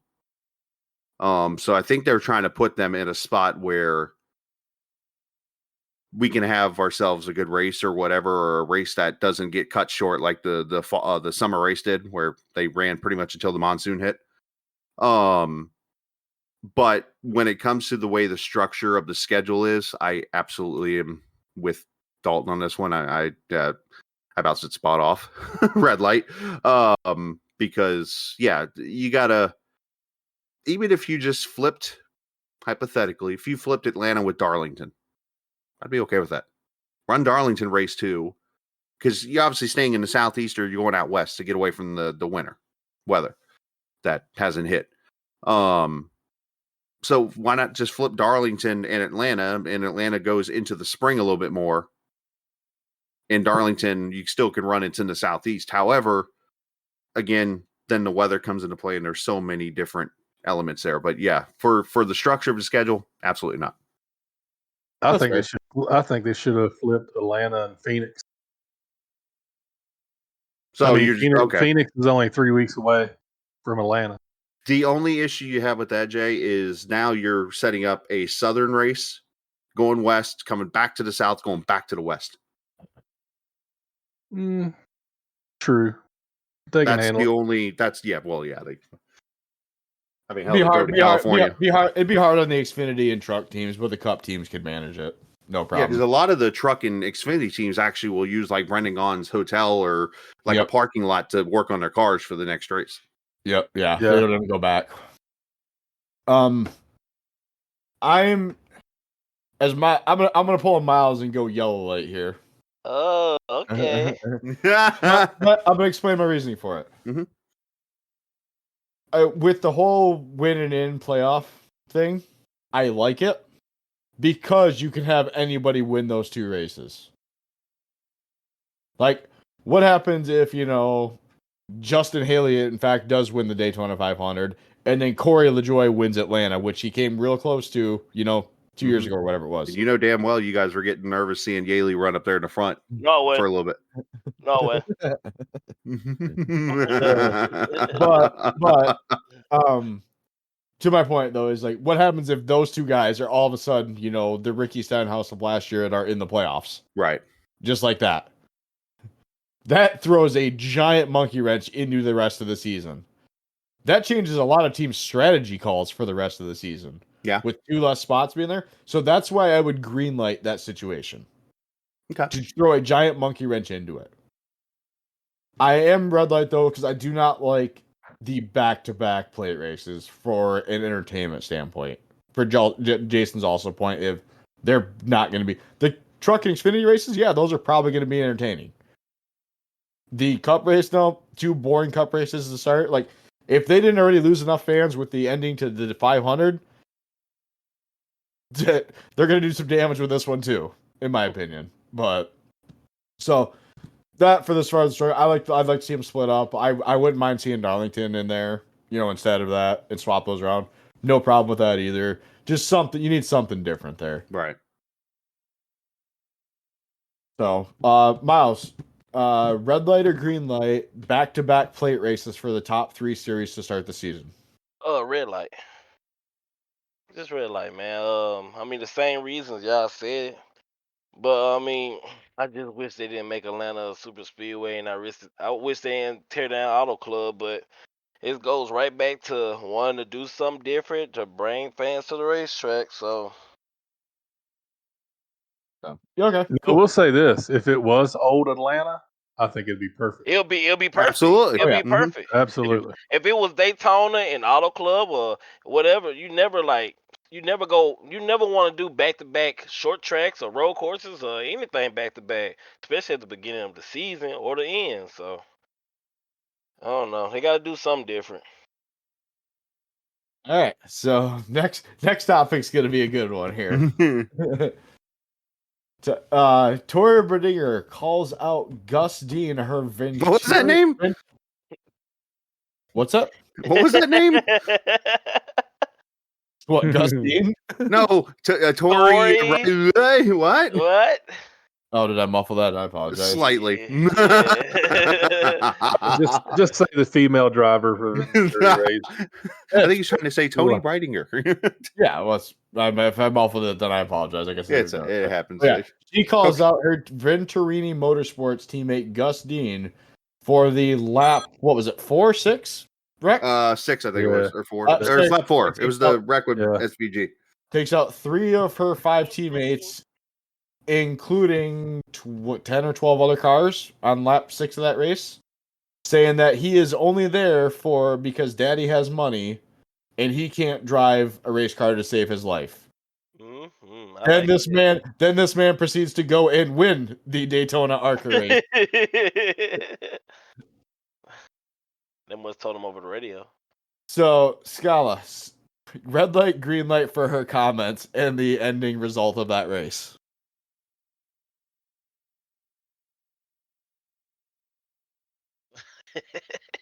No comment. All right, Miles, what do you got? What's that? Green light, because you want to hear that as a driver, but then red light as a team and business standpoint. So it's like I'm gonna stick to green light. I like that. I want her to, express herself and tell the truth how it is, but It's crazy. I don't know. Business standpoint, you would never want to see a driver like tell stuff like this, especially what goes on behind closed doors. So it is what it is. Yeah. What about you, Jason? I'm with Miles. I think green light because I mean it's going to make you go watch the race next week just to see how stuff plays out with that. But red light to the degree of it should have been a conversation you had back at the shop. Probably not publicly, but at the same time, man, I ain't got no problem with people sharing their opinion if it's the real thing. If they're just running their mouth, that's one thing. But I mean, she was probably pretty spot on with what she said. Skala, you said you're back now. Yeah. I think it's kind of funny that Gus kind of played it dumb. Like, were you talking about something? Somebody, she was mad at me. What were you talking about? I don't even know. Like, was I a part of the race? Like, he kind of played it dumb at the podium after the race. But yeah, I'm red light when it comes to putting the business out there. I mean, I think that's something, as you guys said, goes in house. However, when you're mad, things come out, and I think she had every right to be mad because, yeah, he made a 3-wide move so early in the race in an ARCA car. We all know that ARCA cars can barely go single file by themselves and not wreck. So now we're going to try to go 3-wide and try not to wreck. So from that standpoint, she has every right to be mad. But from the business, I'm with you guys. It should not have been out there. So I'm going to green light the comments because I like racing needs this kind of, unfiltered, just raw emotion style stuff. Mm-hmm. I'm even more green light for the dude went and won the race after said comments. But I will red light the fact of what specifically was said. Yep, that's probably a closed door, in Vanarini's, race recap meeting room, Monday morning type conversation to have. But the funny part about the whole wreck is she put the entire blame on her teammate for doing that. If you go back and watch the replay, the O2 car behind Dean's car pushes him in the right rear and turns him down the track into her. It wasn't even his fault. Which makes it even more hilarious. I'm also green light for Mr. Dean playing stupid in the podium in the interview. What happened? That's just good. That's just good entertainment right there. So, yeah, I got 3 green lights and a red light for me on that topic. A lot of lights in that city. Like as a driver, though, before you make those, you have the ability to watch the replay because they're shoving cameras in your face, showing you the replay before they even really ask you the question, right? Yep. Yeah, you need to be. Why would you not? Yeah, why would you not at least watch the replay before you run your mouth, anyways? So. 100% agree. Like if you're gonna make bold accusations like that, you need to at least be educated in what you're going to say about said person first. Yeah, absolutely. The best part is the beginning of the interview, which she's like, they asked, at least it was on the Front Stretch website. It showed her. They asked like, what happened to her, and she like bends down to like speak into the microphone, like clearly, like I got wrecked. I kind of find it funny. We saw. Anyways. But okay, so then basically next one, red light, green light here is kind of the same thing. But Cup Series, Austin Cindric and Corey LaJoie's comments towards each other. So for those that may not have watched or may not know exactly what we're talking about, Austin Cindric, who was involved in that, last lap caution with Ross Chastain coming to the white flag, is blaming Corey LaJoie for trying to stick his nose between him and the yellow line when Cindric left the door open coming to the white flag, then tried to pretty much close it, wasn't clear, which then moved up the track, and as he moved up the track, Ross came down the track to try and make an attempted pass for the lead. Those two ended up wrecking. Cindric blames LaJoie for causing that accident. Then when LaJoy was interviewed, goes, yeah, I've seen him do all kinds of dumb shit my entire life, so we're not friends. I don't really care. He's not my friend. He's not my friend. I don't care. So I guess we can do it could be like a 2 red, 2 green, red, green for Cindric's comments and Corey's comments. Skala? First things first, back to what we said earlier. Why is Corey LaJoy even in this? Like the contact was between Cindric and Chastain. I mean, I'm starting to really wonder now, because this is the same Austin Cindric that got mad at Austin Dillon at Gateway last year. Yep. But in that case, Cindric was right. This case, I guess I need to go back and see this.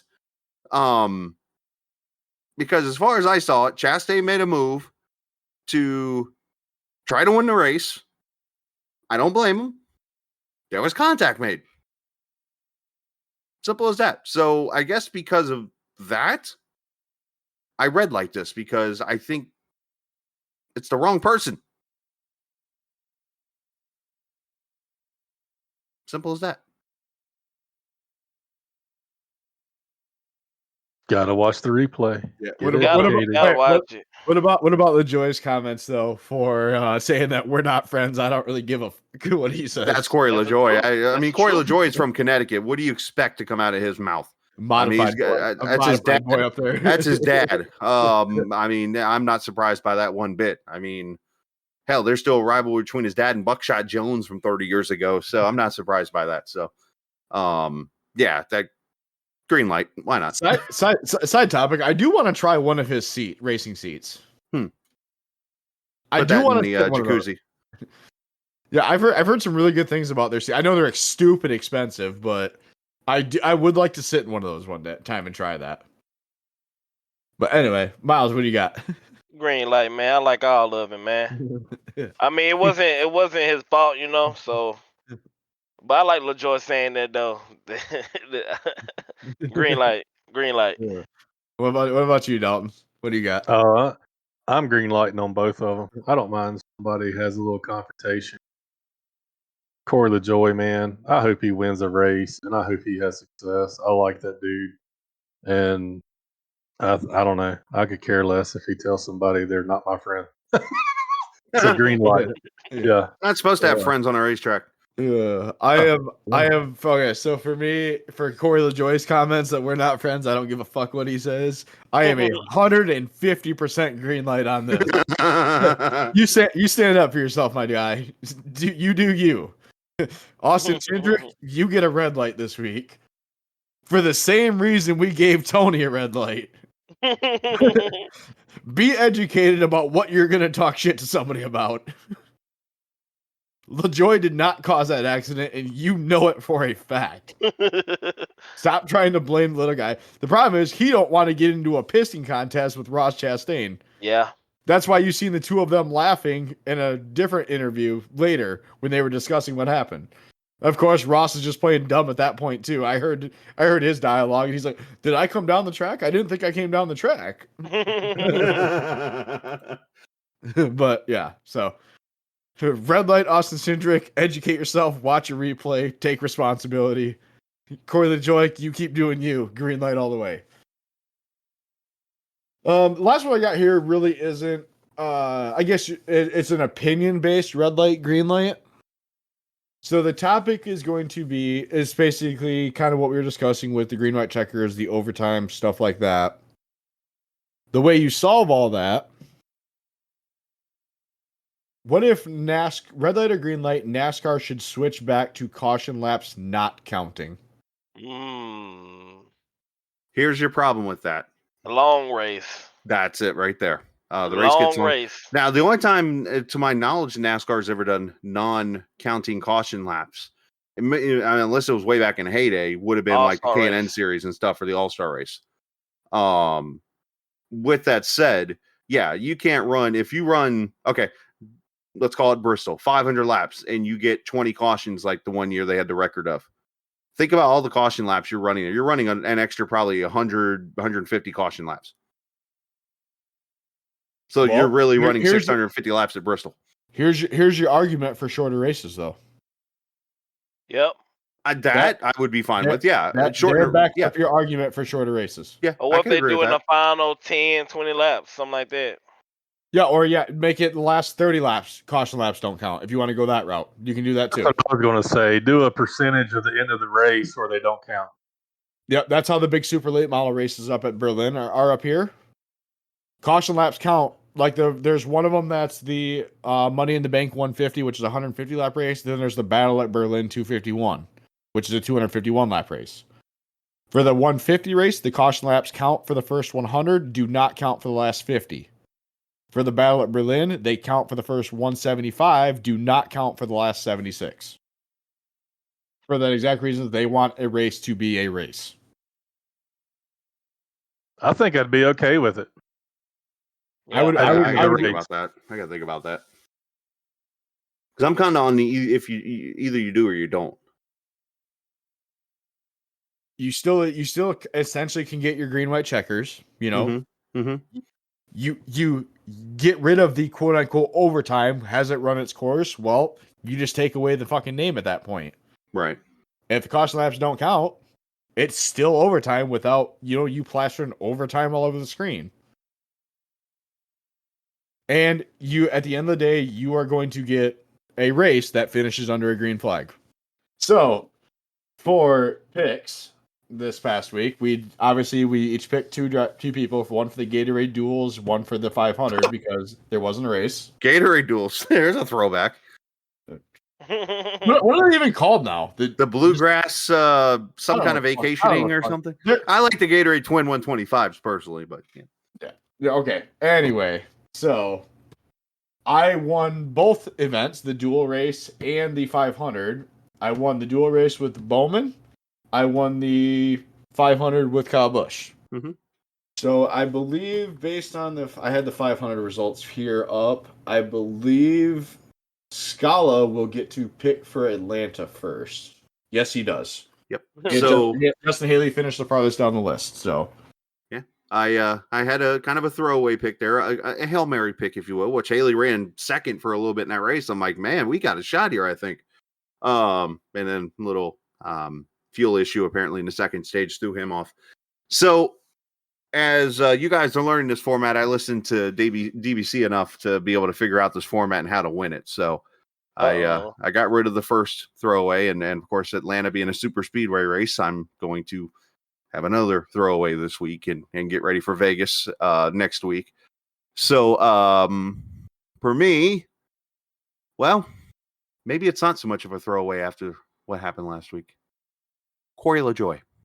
fuck off. Who? Fuck you. Who he picked?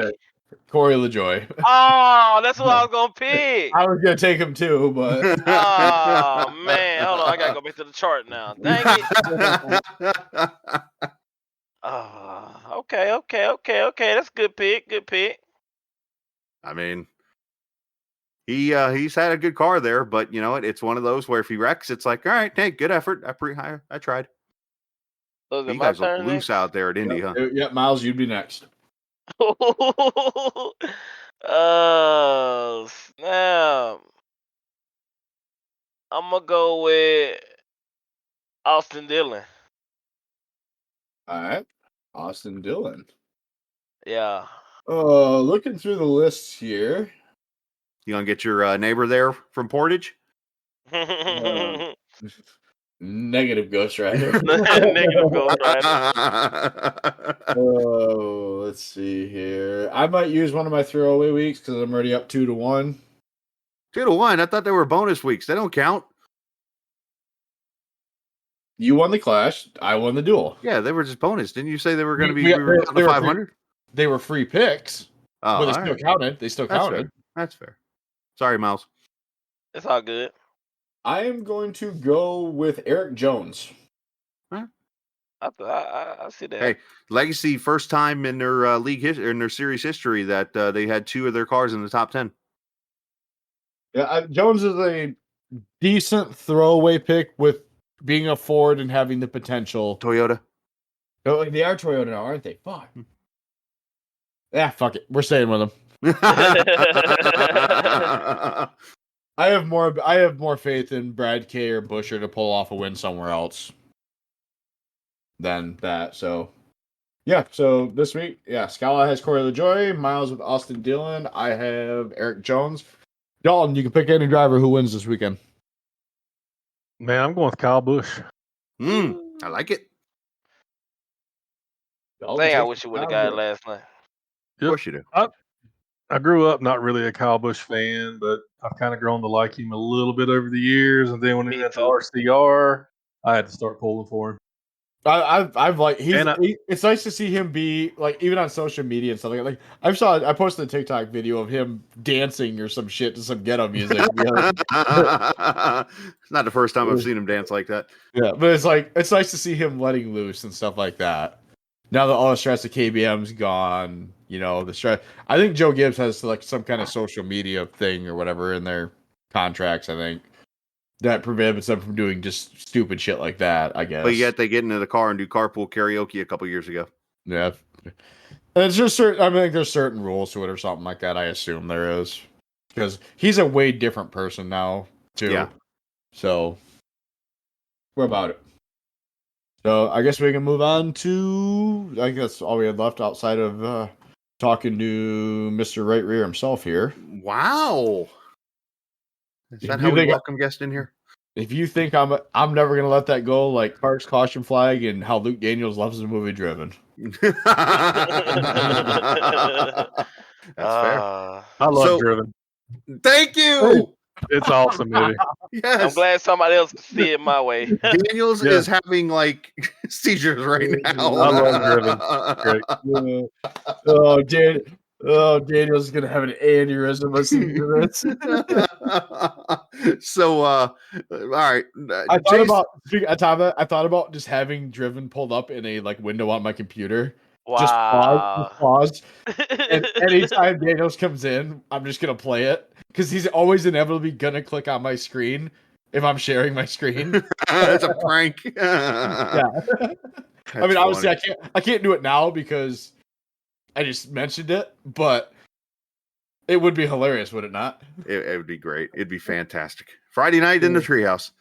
So, all right. So Dalton was on there's a list of people I want to get in here, but Dalton, I know we had talked to you when Sam and I did the podcast back a couple years ago.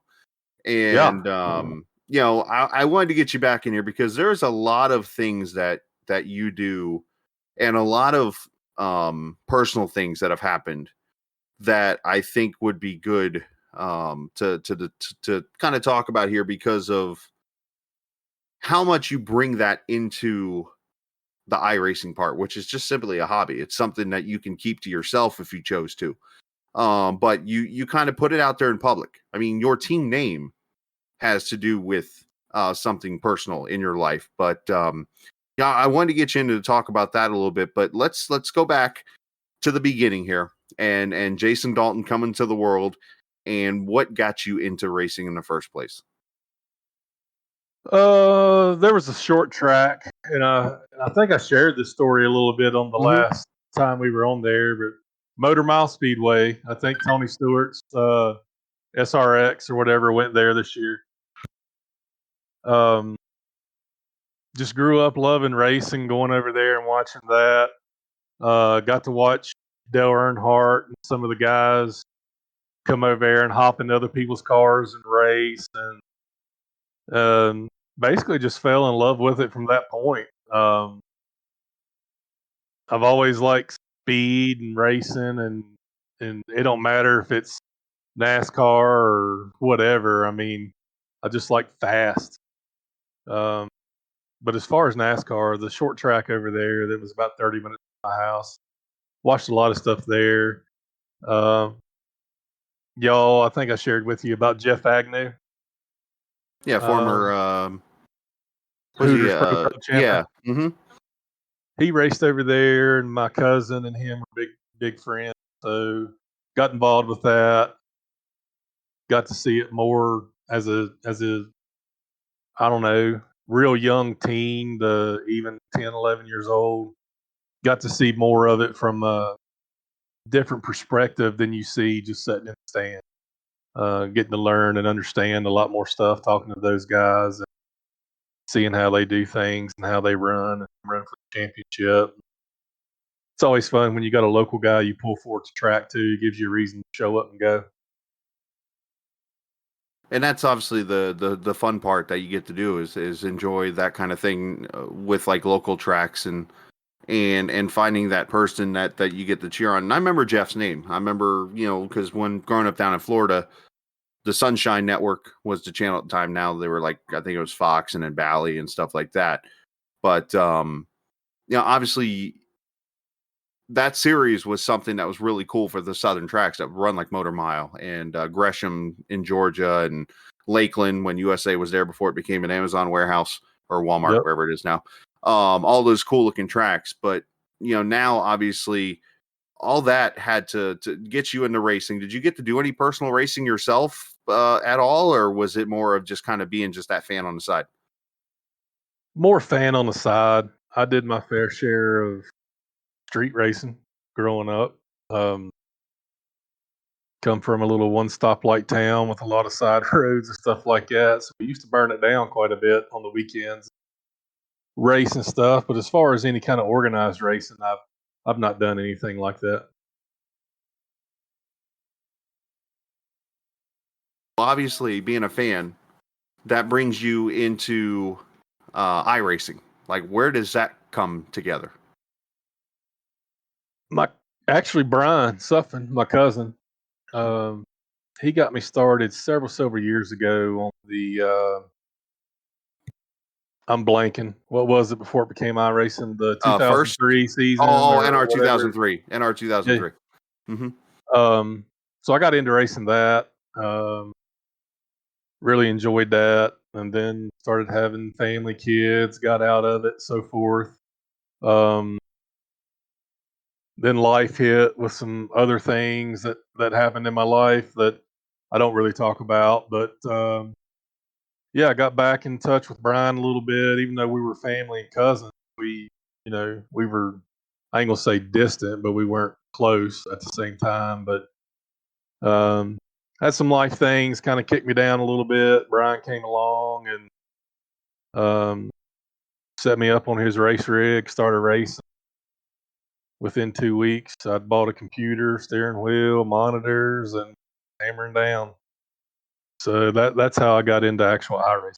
So basically, the typical way you get anybody into racing, I did the same thing to my dad. He saw me show him a video of this stuff, and he's like, next week, he all of a sudden had a wheel, 3 monitors, a computer setup, and I'm like, oh no, what have I done?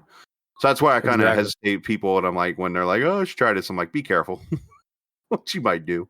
Oh yeah, exactly. But obviously, getting iRacing. So, like, tell me about that first race, like you run with your rig, and even that first win that you got. So, I actually didn't have internet at the house where I live at currently. It just became available here about 2 years ago. So, I actually had an old Thrustmaster. Logitech. I'm sorry. I actually had the old Logitech set up at my work, and where I worked for my dad and kind of own my own business. Once hours was over, I'd whip around the big monitor we had there, and we had kind of a souped up enough computer to be able to run iRacing. I'd throw the Logitech up on the desk and put the pedals down on the carpet and start driving. And so did that for probably a year before internet became available at my house. Then moved everything here. I think it took me 4 races to get my first win. I moved up real quick. I think I started the week before Christmas when I got everything. And then by mid-January, I was a Class A driver. So I did a lot of racing, as you can imagine. Which, that's what we all did pretty much. As, you kind of work your way up the rankings. I always find that kind of fascinating and that kind of thing. Now, this is where, like, I try not to say too much about this because I feel like very arrogant, so to say, when I say something like this. But a lot of what you see in leagues like GLSR, for instance, a lot of the drivers have come together from different leagues that I've broadcasted.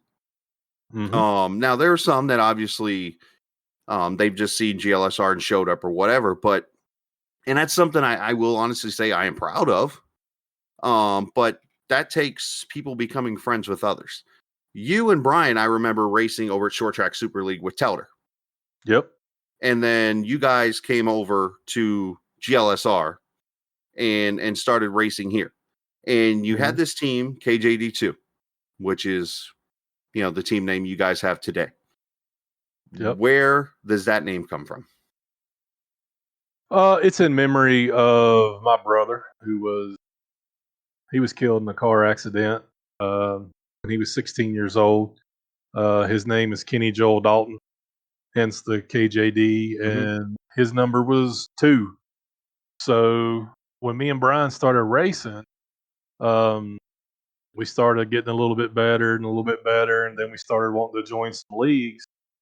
And we joined a league, and I think I ran with, I can't remember who I ran with the first year in GLSR, but I didn't run under KJD2.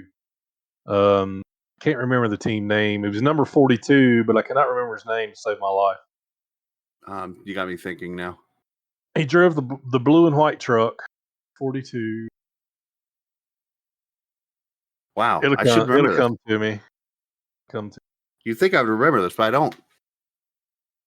But then the next season, we were like, man, let's find somebody. We had become friends with Fontaine through STSL. And then we just started up, and then me and Brian had a little success that first year, and it went from looking for drivers to people reaching out wanting to drive with us on our team, and it just kind of evolved into what it is today. Pretty careful about who we accepted as teammates, because for us, and this is maybe a little reach, because Brian gets a little, he gets a little wound up every once in a while. Like we all do, but, right? Ask me how I know. Yeah, Elder knows all about it. But we try to find people that have a good fit with the team more so than just driving ability. I mean, we all want to get along, have fun. We have just as much fun, me personally, talking in Discord during the races as much as I do driving. And sometimes it probably screws me up because I'm laughing and having so much fun with the guys in Discord that sometimes I probably forget what I'm doing on track. And that's probably why I right reared Telder that night. I don't know. Well, that's a good excuse. I like that, but that was the season after, or no, that was the season before we were teammates. Actually, it was. Yeah, it was before. Yeah. Because it was that season where you were running for somebody else. I was running for Ryan Nardone's team. It was both of our first seasons there. Then the next season, it was me, you, Brian, and I'm trying to remember who the 4th driver was at that point. Because the season after that was when Fontaine came over. Because I reached out to him about him coming and being our 4th driver. Maybe we did it with just the 3 of us that first season. No, I think we had a guy that I brought in from Cyber Thunder Racing League. You did. You had somebody else. That's right. Yeah, I don't recall what his name was, but I don't remember either, and I'm glad I don't remember no more. It was not a good fit for us, and so then we got rid of him, and then I think Sam come along and Telder there, and I mean we had a great season even then. Yeah, that one season that all 4 of us were together, we did have a really, really, really good solid season. I think we finished 2nd in the points. I think that season. Yeah. So, and that was the year that Telder done some of the best driving that I've seen him do in leagues. I mean, I've said it all along, and you can ask Telder. I private messaged him. He's got some of the most talent that I've ever seen of anybody drive, and does some of the most boneheaded moves. We've all told him that. The dude's loaded. He's loaded with talent, and We all get wound up and do stuff with Sean and so forth. But I think we had a little conflict of interest there. I think maybe him and Brian had a few words there after a race anyway. So we went a different direction, and I think that's when Dean come along. And then we ran with Dean several years, and then Joey came in, and Richie Midkiff, who's also my cousin, Tanyan, who's my nephew. I got them both into iRacing, and they wanted to run, so that's when KJD 22 was born, to give them some track experience and different things. So, See, and thinking back to it, I think the reason we ended up being teammates in GLSR was because we were teammates in Lightspeed. That Tuesday night league we were with running. Callan, or not Callan, Anthony, with Anthony. Gugliano, or Anthony, yeah. Yep, that's right. Wow. So I forgot about running that league. Yeah, then the man that just was aforementioned that caused more accidents in league history than anybody else told me I caused too many accidents and threw me out of that league. And that was the first league I was thrown out to. I know who you're talking about. But that's funny. So real quickly, one of the cool things that I like about you is something you don't have to do is you've reached out to me a couple times. Because sometimes GLSR will do a special event for like non-for-profits or some kind of organization, and you've done celiac with Lucy, for my daughter, and you've done things for other people too. What makes you, I guess, the good heart I know is the answer. What makes you want to do that? But just talk about your I guess you're thinking behind that whole deal and putting something and wanting to reach out to somebody like that. Is that part of just what you've been through in your life? Yeah, that goes back to there was a couple kids in my hometown who both developed a very rare form of brain cancer. Mm-hmm. Both of them wound up passing away, but before they passed away, we started a foundation to help them with their medical bills and things, and we organized golf tournaments, raised a lot of money and so forth for that. And after they passed away, we wanted to just take it and run with it because there's other people in the community kids that were, cancer, different things. So we wanted to run with it and just keep doing it with them. And unfortunately, there seemed to be a need every year, and somebody would be brought to our attention, and we would kind of adopt them and run with that and help with medical expenses and golf tournaments in honor of them. And really, to see the joy that an event like that brings on the golf tournament, somebody being real sick, but they still come out to the golf tournament, and it's like for a day they forget about it, even though it's right in front of them, and they're the whole reason you're doing it to benefit them and raise that money and help them any way they can. It's like to see the smiles and the joy on the parents, kids' faces, and stuff they do. I mean, it just became a passion for me when we started doing that stuff. And we had talked, like you said, several times about Lucy, and when these kind of things come up, this first person I think about with the celiac disease and doing, and the year that, and I'm going to be a little boastful here, but the year I dominated Chicagoland at the final race, I had my cousin Janice on the car where she had passed away, so forth. And I don't know if anybody really knows this or not, and I've never really talked about it, but Richie Midkiff, that was his wife. Oh, wow. That passed away. So he's my cousin by marriage. Janice was my blood cousin, and that's who I ran that race for and won that. But yeah, that was actually Richie's wife that passed away. So we kind of developed a connection with that, and that's what drew us him into iRacing as well, was through that. So the thing I love about it though is I don't, and this is going to sound really cliche. I don't care about recognition. I don't care about nothing. I don't care about anything. But if I can do something to help somebody or put a smile on their face, even if it's just painting a car up or doing or running in honor of somebody, I mean, that's what it's all about. And I've ran my uncle who passed away. I ran his truck several times. I've ran Lucy, 3 times now, I think 2 it or is. 3, yeah. Yeah. So it just became something with, probably 20 years ago now. It just became something we jumped on back then, and I've just never stopped.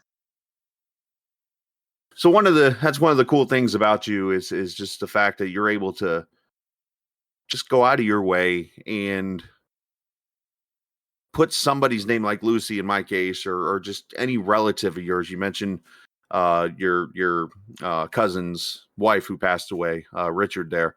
What you did there at Chicago when you went to victory lane in that race. So I think that's one of the cool things about you is the fact that you're always there and humble enough to look at either your family or even go outside your family. If you see somebody who's got a battle that they have, I guess if it's something with celiac on my end, or if it's something with maybe Alzheimer's or dementia or cancer or whatever, and you're not afraid to say, hey, let me do something to help you guys. Yeah, that's what it's all about. Like I mentioned earlier, when we started doing the golf courses, the golf tournaments and Right. stuff, getting to interact and just see the people and see the smiles on their face. iRacing's a little bit different because you don't get per se the personal touch with it, even though it is personal. You don't get the physical, I guess, aspect of it. But Mm-hmm. to be able to talk to them, share with them what you're doing. I usually will save the replay or tell them to watch the broadcast or whatever. And, you help out with that a lot too, as far as doing broadcast, because I usually give you a little snippet of what I'm doing. Right. To give them. You always do a good job giving the calls recognition for what I'm running for and doing and so forth. So, yeah, it's just that personal thing. If I can do anything to help put a smile on somebody's face and support them, that's what it's all about. Now, of course, you race in GLSRs. We've talked about you ran in the short track Super League with Telder, of course, before all of that. And is there a moment that stands out that was like your favorite moment so far in that league, or both leagues, or either league?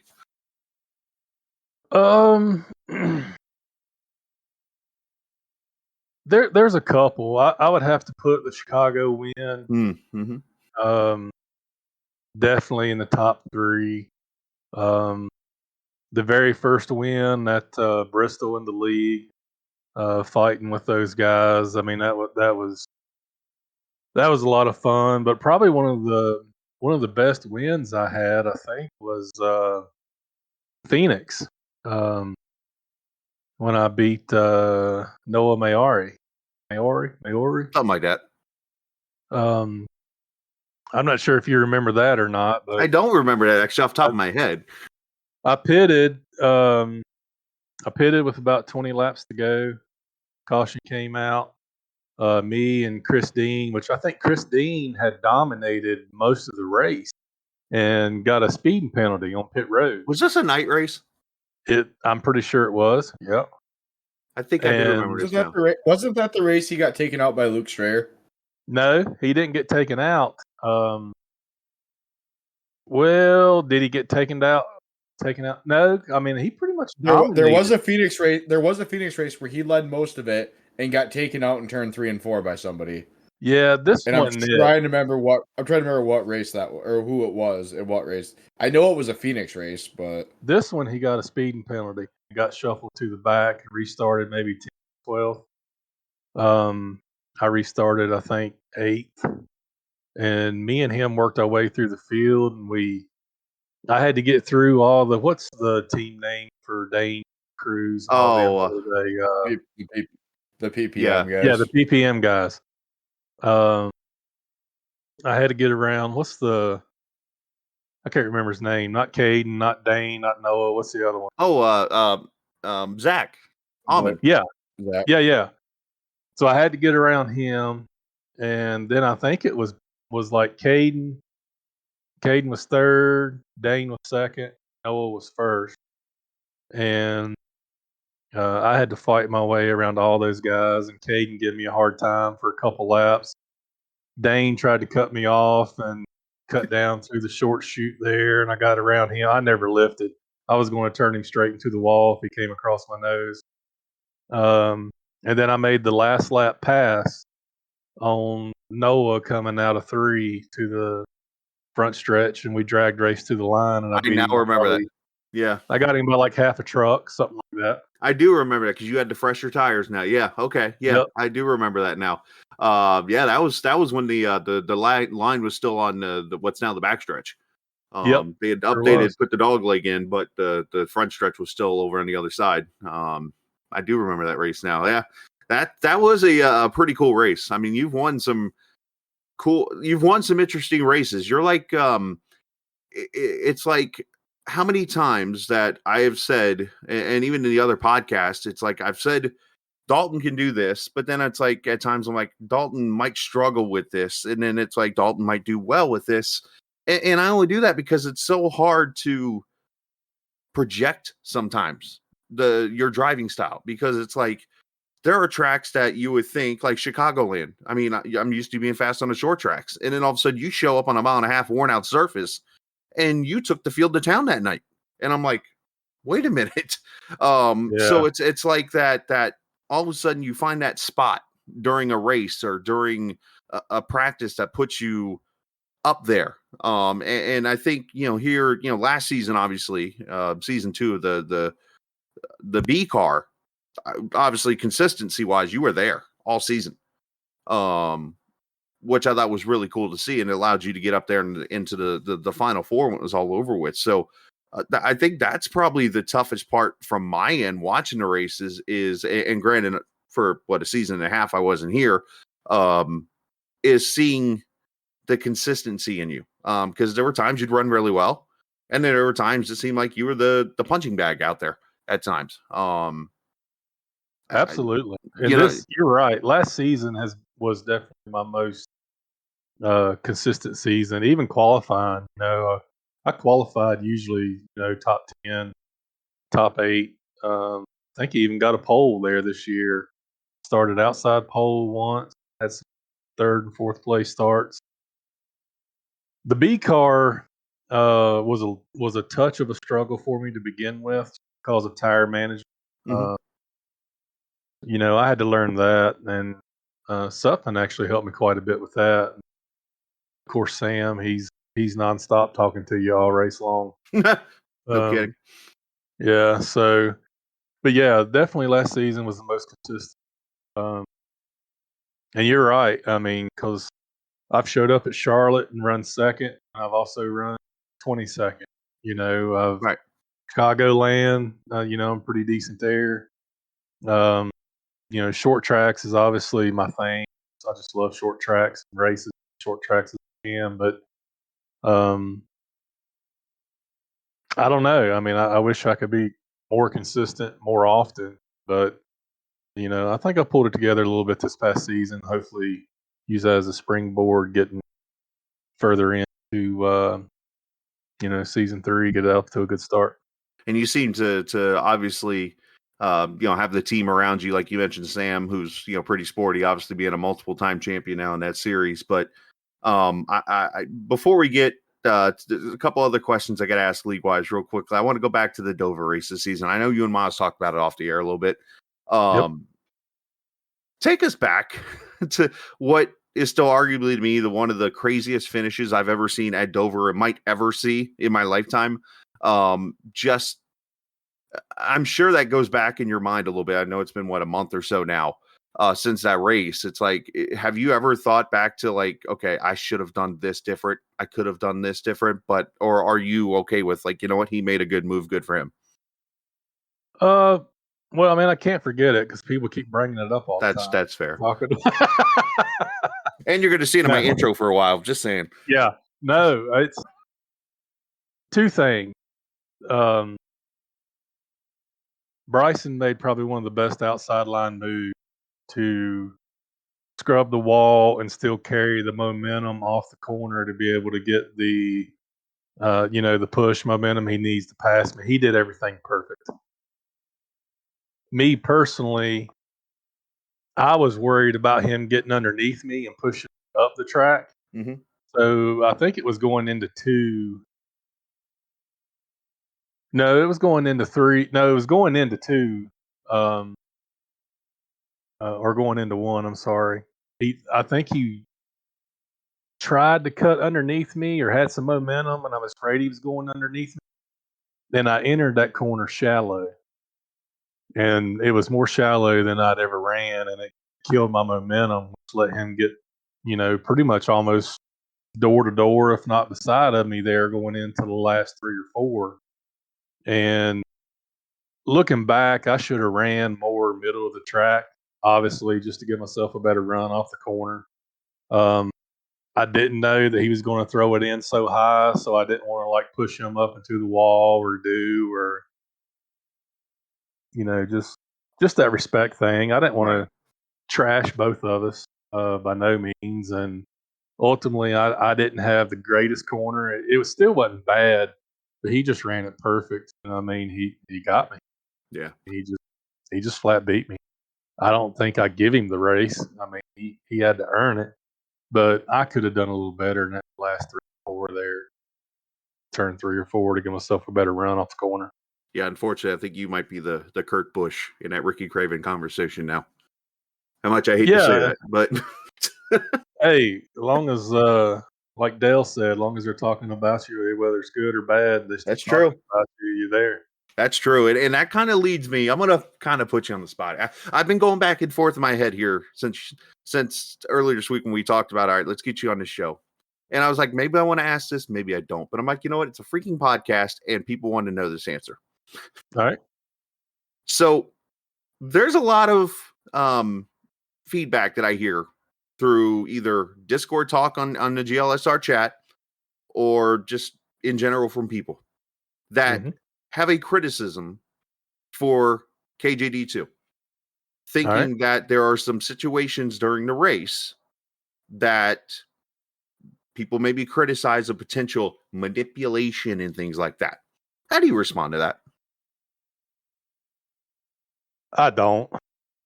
To be honest, I got into it one night with somebody on Discord and realized that I can't even remember what it was. Oh yes, I do.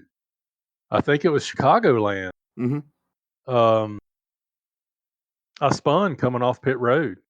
I do remember that. Okay. Yeah, and I think Sam was there. Wasn't that the race where Brian and Richard got together in the back too?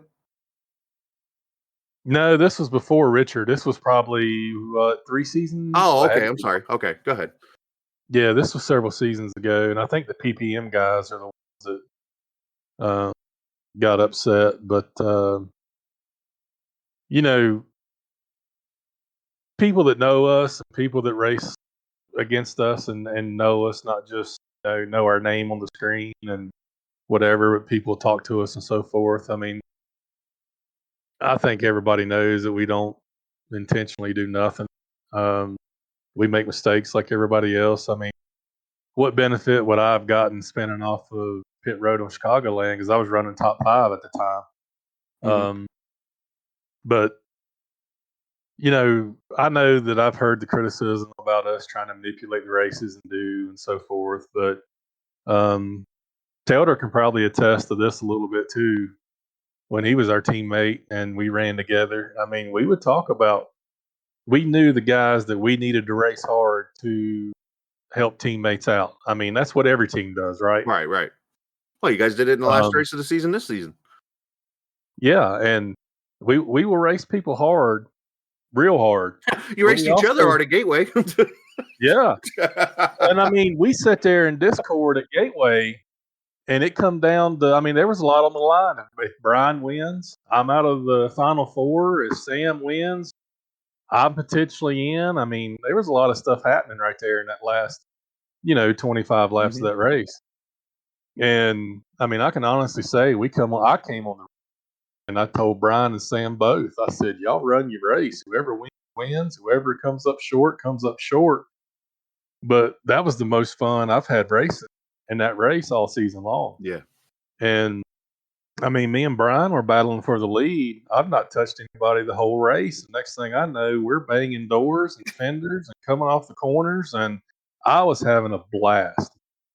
So, I mean, we'll race people hard, but we do race people clean. And obviously, we make mistakes. We've wrecked people and stuff like that. But as far as people to say we do anything intentionally to manipulate stuff, that can be their opinion. I don't really care. I know what happens inside of our team and what we do. But going back to, even when Telder was racing with us and stuff, I mean, we had people, and Telder, I think, can attest to this. We would race people hard, and we knew the people to race hard. But we never once, we would even say, race them hard, but don't do anything to wreck them. Slow them down, whatever you need to do. But, I mean, that's just team racing, and everybody does it. But we have never come right out and said, hey, let's take this person out. Let's spin out here and have this caution to help or do, or we've never done anything. Yeah, and like I think I obviously, I'm not a part of that league anymore. And from just sitting on the sidelines now and just hearing, what people talk about, from multiple different teams, obviously, that run in that league still, that are still part of the treehouse and stuff like that. So I hear a lot about the races, stuff like that, and I think from somebody who is no longer part of that league, obviously, a couple of the instances I heard where like one of you guys was on older tires and falling back, and then right at that point when they started losing positions, I think two of the your other team guys got together and caused a wreck, which didn't look right on the broadcast either. Which I went back and did my own research on it, because I want to see what everyone's talking about, because obviously everyone has their own opinion, everyone's entitled to their own opinion. Yeah. But I remember seeing that specific. I think it was actually at Indy or something like that. I think was one of them. After I got disqualified from the event. I think Tanyan and somebody wrecked, right? Yeah, I think Indy. it might have been Tanyan and Richard, or was it Tanyan and? No, I think it was. I don't remember.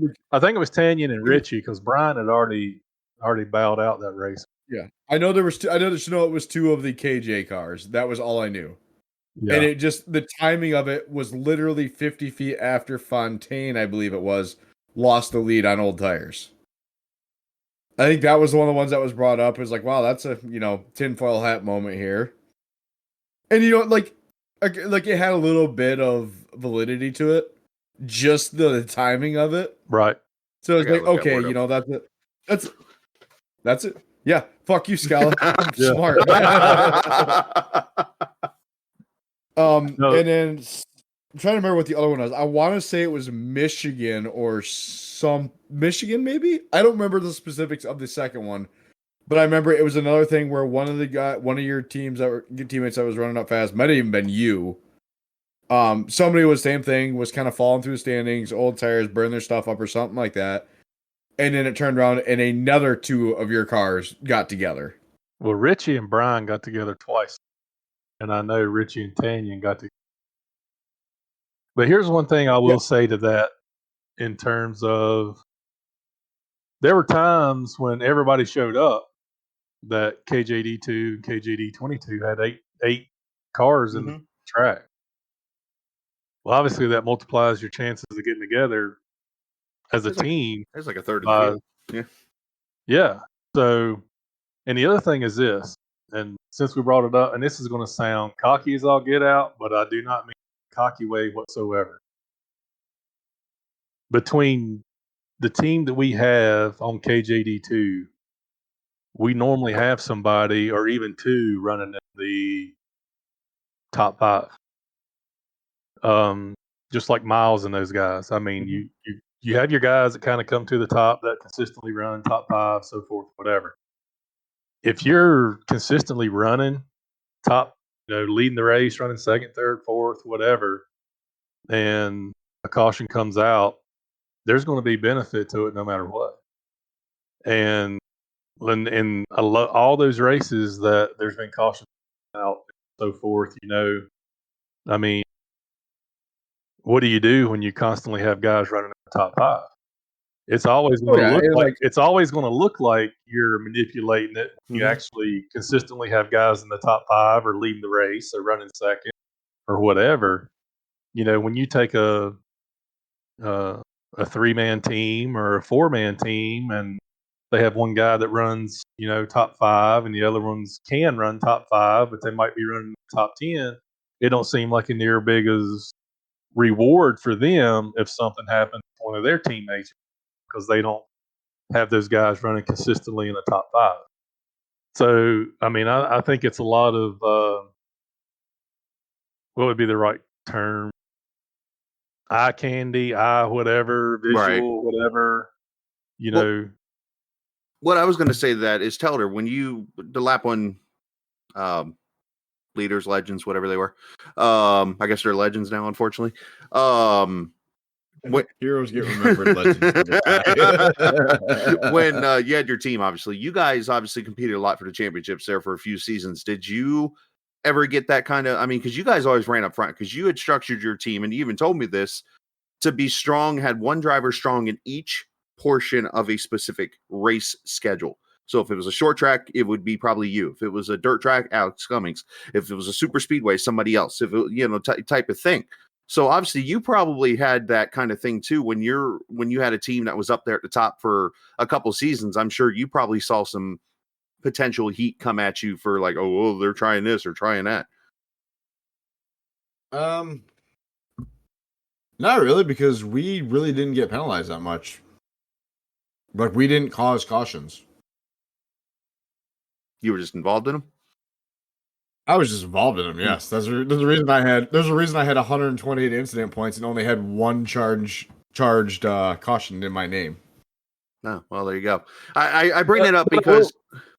Go ahead. No, I bring that up because I look at PPM's, another team that, they were good for multiple seasons. Where I'm going with this is, in the end, is it seems like when you're a good team in GLSR, there can be some heat sometimes thrown at you.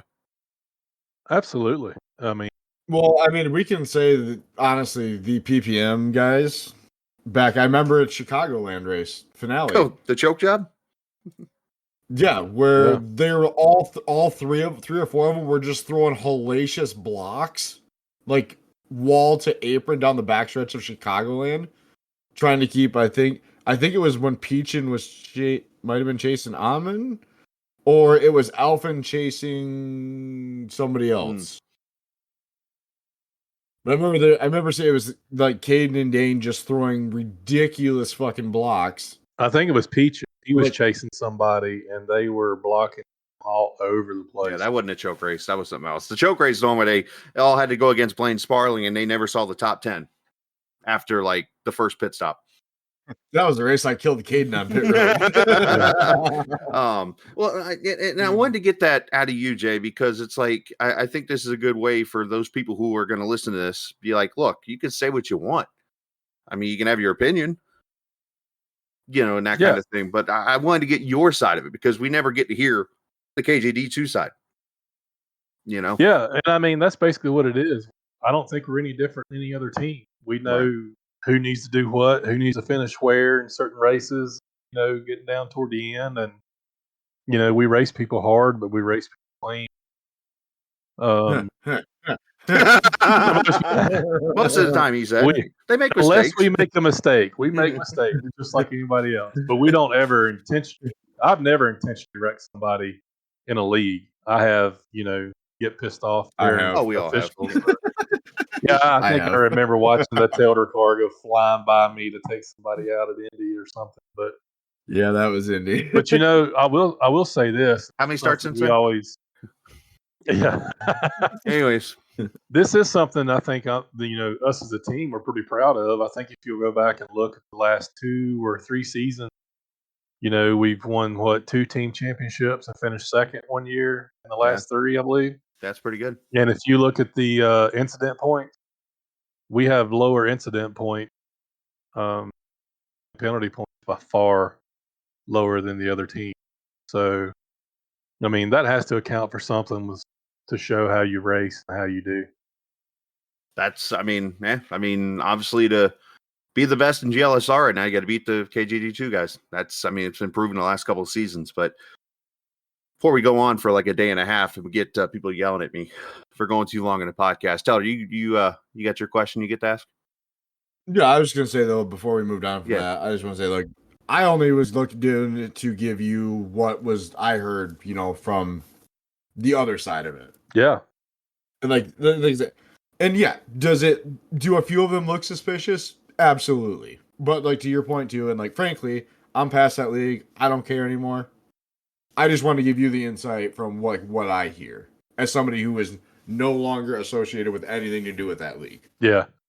No, and I've heard it, that's the thing. And that's the thing is everyone's entitled to their own opinion too. So like as a bystander looking at it, do a few of them look like, oh, that's an awfully odd coincidence? Absolutely. But at the same time, like you pointed out, if you have 8-10 guys on a team, chances are they're going to hit each other.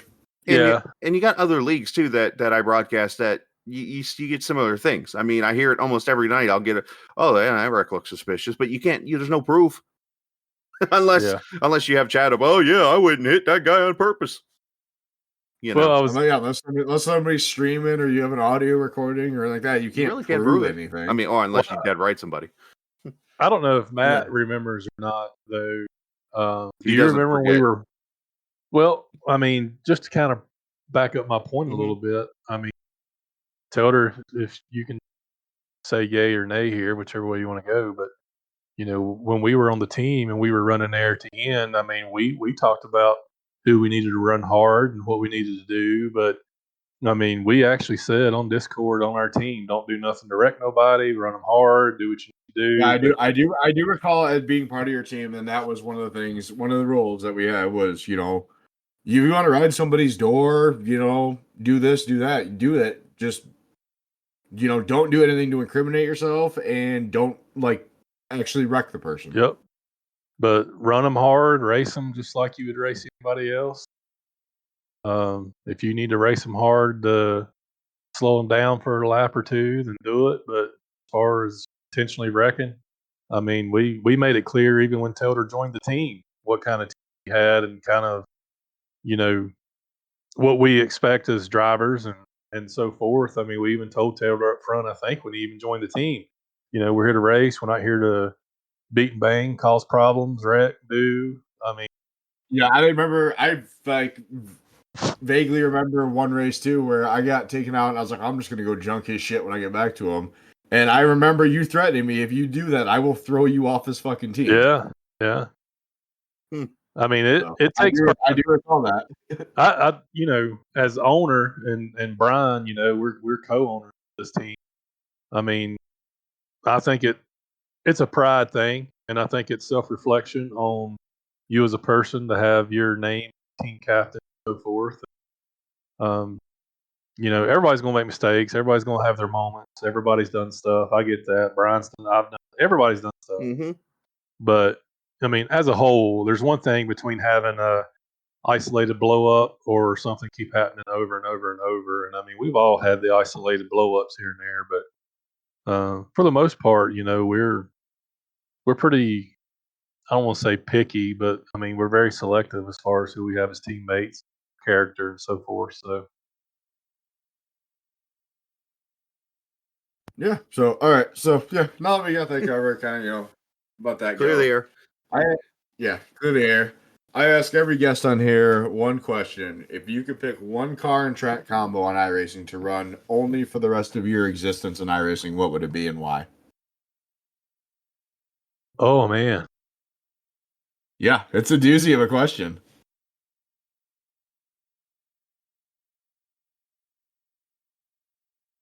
Sounds like you need a moment to think. I would say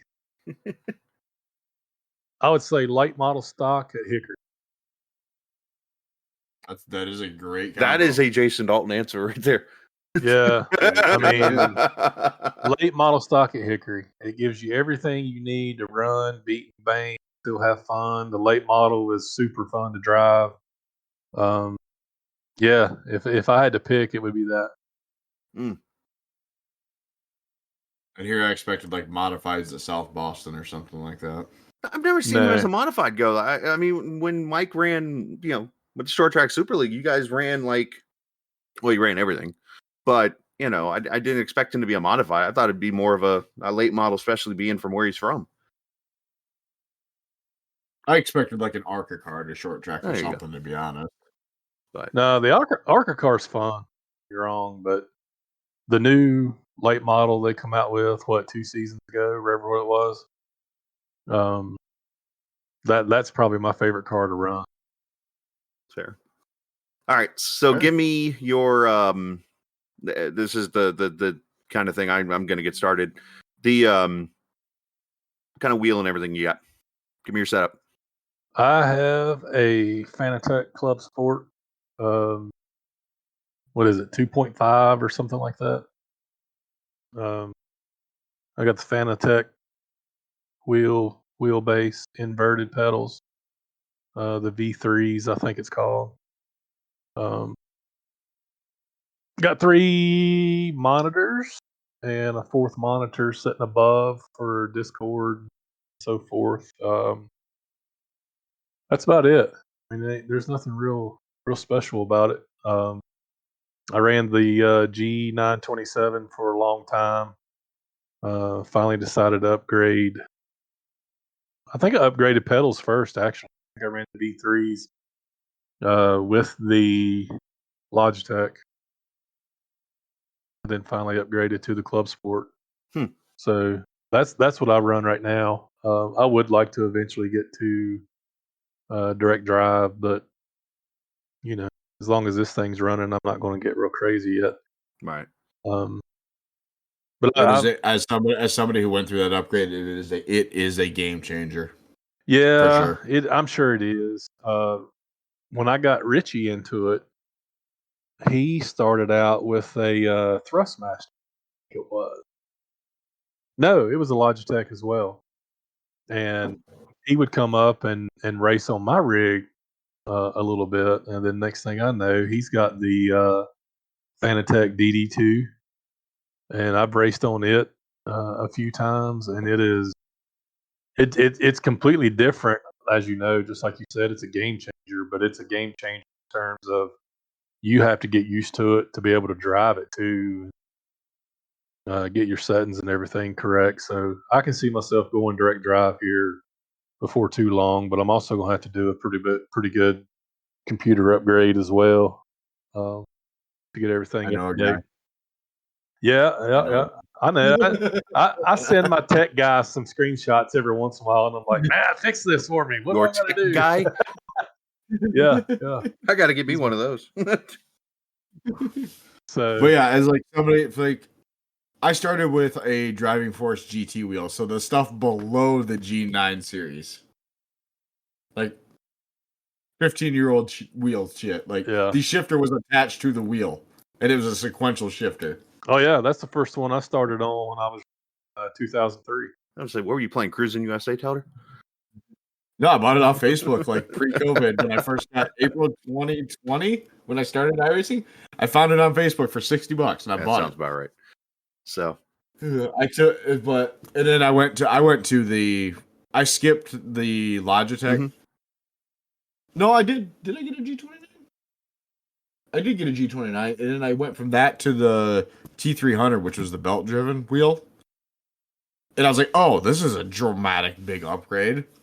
And I'm like, oh, I want to get a Moza. I want the direct drive. Heard a couple, I think Fontaine got it, said it was amazing. A couple of my friends got it, said it was good. And I'm like, my stuff works okay. Like, I'm good with it. I don't see a reason to upgrade. I finally one day just said fuck it and spent the money for. Well, everything was on sale. I spent the money, ordered the direct drive, the wheel, and all the other stuff, and I got it. I ran 2 or 3 races with it, I think, was all I did. I didn't even have the settings fine-tuned yet in it. And I immediately started kicking myself for waiting as long as I did. So what pedals were you running though? Because The V3s. I was still running the V3s, and I am still running the V3s today. Okay, so I'm going to pose this question to you guys, and I'm going to flip flop the podcast. Oh, So, what do you think is more important, the pedals or the steering wheel? Pedals. I'm gonna say the pedals too. I think because it seems like out of all the issues you have with what you use for the sim and stuff like that, it seems like your pedals are your most fragile, I guess, maybe for lack of a better word. Because how many times have you heard somebody say, I don't get full throttle down the straightaway now because of my pedals? I don't have this brake pedal issue or a clutch issue. I got to use my clutch for a brake now. And like the wheel, it's either it breaks or it doesn't. Like, in my opinion, so much time. It doesn't matter what discipline you are in. So much time is determined, lost or gained by pedal input. Yeah. Like dirt cars. Yeah. You never go full throttle in a dirt car. It's literally about modulating throttle. And until about a year ago, I didn't realize, like, running the 410s, the sprint cars, the way to make that rotate, you don't turn the steering wheel, you drag the brake. That's how you make the sprint car rotate. Yep. I didn't know I that. learned something new today. Well, and it's like okay, what are you gonna be like if you say, like, okay, you get a lesson from a dirt pro or something like that, and they're like, okay, the best way to be fast is you have to apply exactly 15% brake. What are you going to be more likely to be able to do that in? Something that has a stiffer pedal that you can feel more, or something that you could push to the floor with your pinky toe? Yeah. Well, that's one reason I was asking, because I've always been a short track guy. I've been pretty good short track racer. When I got these V3 inverted pedals, I was going to tracks and picking up like a tenth and a half a lap. Just first laps too. I remember I did the same thing when I got my V3s. It was a 10th here, 3/10 at this track, 2/10 at this track. And I wasn't doing any different. The ability, it was just to being able to feel the pedal more. To be able to feel the pedal, to be able to trail brake with such consistency and smoothness, and even like you said, or like Skala said with the throttle, when you mash your throttle, you're getting 100% throttle. You ain't got to worry about looking at your green line fluttering at 80%. Oh, I had a Momo back in the day that did that to me. I'm like, I took it apart and I couldn't figure it out, and finally bought this, what I have now, the 27. So, yeah. So, to me, anybody that's looking to upgrade, pedals first, and then do wheel for sure. It's huge. Now, we're not saying a wheel doesn't help either. No. It definitely does for sure. Am I any faster with my? Am I any like? The only reason I'm any faster with the direct drive is just, once again, the consistency of it. Because you can fine tune so many more settings with a direct drive base and the software that comes with them, down to individual percentages for like bumps and this and that. And it's not just this much force feedback, this much strength, this much inertia. I think my Moza, the software in my Moza, just for in one of my profiles, I think you can change, I think it's 37 different settings in it or something like that, all doing different things. Yeah. Wow. And that's something I'm not great at. Like, I've set my wheel up. I like it where it's at. I'm used to it where it's at. But I guarantee you, I could probably pull up YouTube right now and watch some fine tuning videos or whatever, and make this wheel Yeah, better. I've never, I've just never done it. Yep. Took the time to do it. I rely on Fontaine for that usually. He comes up like he's working. Oh, I'm working on a dirt setup for this Moza wheel. All right, you send it to me when you're done because I'll trust his judgment on stuff. Yeah.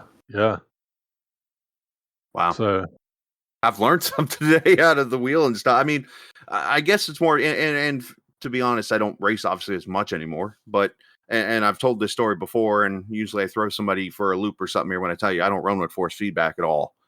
And that's something I've been taught by somebody, a former pro driver back when I first got this wheel. They're like, hey, I actually do this with my settings. And I'm like, wait, you don't run force feedback at all? He goes, no. I'm like, all right, I'll try it. And I've just gotten used to it.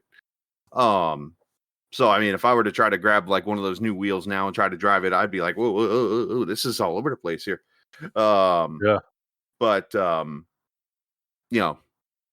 but either way, I think it's kind of a interesting way to look at it from your guys' standpoint. But Jason, man, we appreciate you coming on, but we're going to let you hang out because we were going to share with you our cool official races that we have this week. Yeah. I Telder, did you see what I found, by the way, on our schedule? I saw them and I didn't look through them. What do we got? So believe it or not, we have and this is right up Mr. Okayama there, Miles, right up his alley here, because apparently he loves Okayama. The LMP3s are there. Oh yeah, I do see that. I was like, whoa. Ooh. IMSA at Circuit de Shitty Chicane. and then VRS is at Bathurst, which could mean my first ever race at Bathurst. I've never run that track. Yeah, I need to start practicing because I plan on doing both special events this year there. So, which I believe the one's this weekend, isn't it? The next is weekend, it next weekend the 12th or the? I think it's next weekend. Let's see, what else did I find here? You got Porsche Cups at Brands Hatch. You guys know what's fun to drive that I have just like fallen in love with is that Ray FF 1600 car. That Formula 4 or whatever. Formula, I don't even know. Yeah, it's a Formula car. I don't know what it's actually called. I know which car you're referring to, but I don't know what the it runs it's called the Formula 1600 series. Oh, is that what it is? Yeah. Oh, yes, that rookie series. It is. I think they got a D series too, but if you've never raced that car, that thing is a blast to drive. I'll have to look into that. It's kind of like Mario Kart a little bit. Oh, geez. Now, you talking about Super Nintendo Mario Kart or 64 Mario Kart?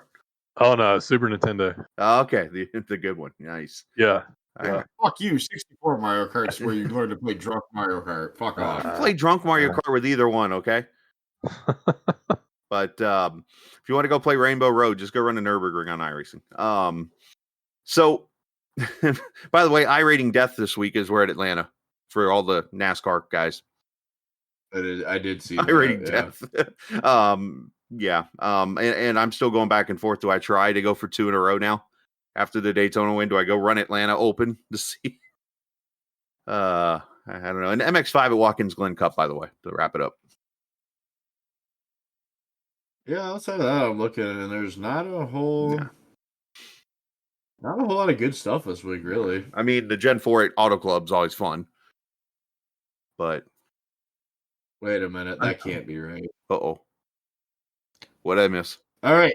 Remember a few weeks back I said I was going to find us our dumb move of the week? Oh, boy. Or the dumb race of the week? What do we got? U.S. Open Wheel C class. Which is IndyCar Open. Or the Indy Pro. Indy Pro. At Kevin Harvick's Kern Raceway. That's like the equivalent of the IndyCars at Richmond. That's what, a half mile? 4/10? Half mile? 4/10. I think it's 4/10. And we're putting, those cars are probably fun around there because those things are only, 3.5? The track is so bumpy, though. Like, it's not a smooth track. They can run Iowa in the IndyCar. They can do it in those. It's but I do agree. That's kind of that might be an iRating killer. That might be our dumb move of the week. That's funny.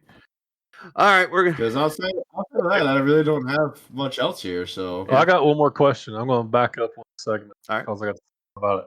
Talking about the equipment, I've got just a NASCAR wheel for my Fanatec. I'm getting into road racing hot and heavy, as you guys know. Love it. buy a road wheel. I know what your question is going to be. Buy the road Is wheel. is it worth it though? That's my question. Is it worth 120%? What's the difference? So, what kind of road wheel are you speaking of here? Because isn't like a wheel for like a GT3 car pretty much the same as a regular wheel? Because I mean, an F1 wheel I understand, but like what's the size of a NASCAR wheel? What are they? 13 or 14 inches? 13 or 14 inches, yeah. I think I've got a 12-inch wheel that's it's not technically a NASCAR wheel, but it's close enough to be. I mean, I guess that's what it is. But do you think it really makes that much difference having a road wheel to run the LMPs and the things that we've been running lately? Do you think it will make that much difference in my driving ability?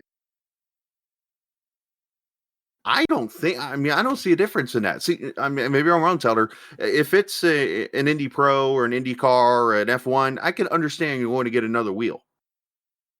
But aren't they all about the same kind of wheels? Just technology maybe different. Yeah. See, that road wheel that I bought, that KS wheel I bought, that Formula style wheel, it has so many more buttons and everything, and actual rotary dials and stuff where your thumbs are, that it fits. You can change more while you're still driving it at the same time. Like you can simultaneously do more with them. The wheel They give you a better sense of like when you go through a hairpin or something like that, and you have to you can like throw your arms like over each other. You get a better sense of the corner with them, in my opinion. That's too much work. Just based on how they are. The wheel I have, I pretty much got 8 buttons at my thumb that I can get at any time. No rotary dials though, but I also have like 5 random buttons at the bottom of my wheel that don't make a lot of sense as far as being able to have easy access to it. Like I just went and grabbed my road wheel off my bar here. I have right where my like if you hold at 10 and 2 or 9 and 3 right on a clock. Yep. Without taking my hands off of the actual hand grips, like keeping my fingers and having locked around it, I have a rotary dial right at the base of each thumb or fingertip of my thumb. I have 3 buttons on each side I can reach easily, like without even moving my hand, and one on each side right at like 9 and 3 are a 4-way directional pad with a push click in it too. I can touch all of that without moving my hand at all on the wheel. Yeah. I also then, outside of that, I have another 1, 2, 3, 4, 6 buttons and another 3 rotary dials outside of that. Yeah. I wouldn't know what to do with that many buttons. Well, it's nice for because I use this wheel obviously when I race IndyCar. So it's nice that because in those cars you run the open stuff, you can adjust the front bar, the rear bar, and the weight jacker all on the fly. And usually you change it like going down the straightaway, you'll take this out of it. Going into the corner, you'll put this back in it. Yeah. Stuff like that. Like you literally constantly are changing those. And it's nice to be able to single-handedly adjust all that. Fuck you, Skala. Well, no. I was going to get into that when you were done talking. But I took a photo of. Yeah. But yeah, it's just like it's nice to be able that you can reach so much, you can do so much without having to like take your hand off the wheel or like focus on something else. Like you develop a memory for where that button is too, or where that dial is. You get a feeling for okay, how hard do you have to move it to a click or a click or anything like that. So, but running helps. Running just GT3 stuff like I run, or the Cadillac that we ran in the Daytona 4-hour. I don't know that I'm willing to spend that much money, or if it would make me that much better of a driver.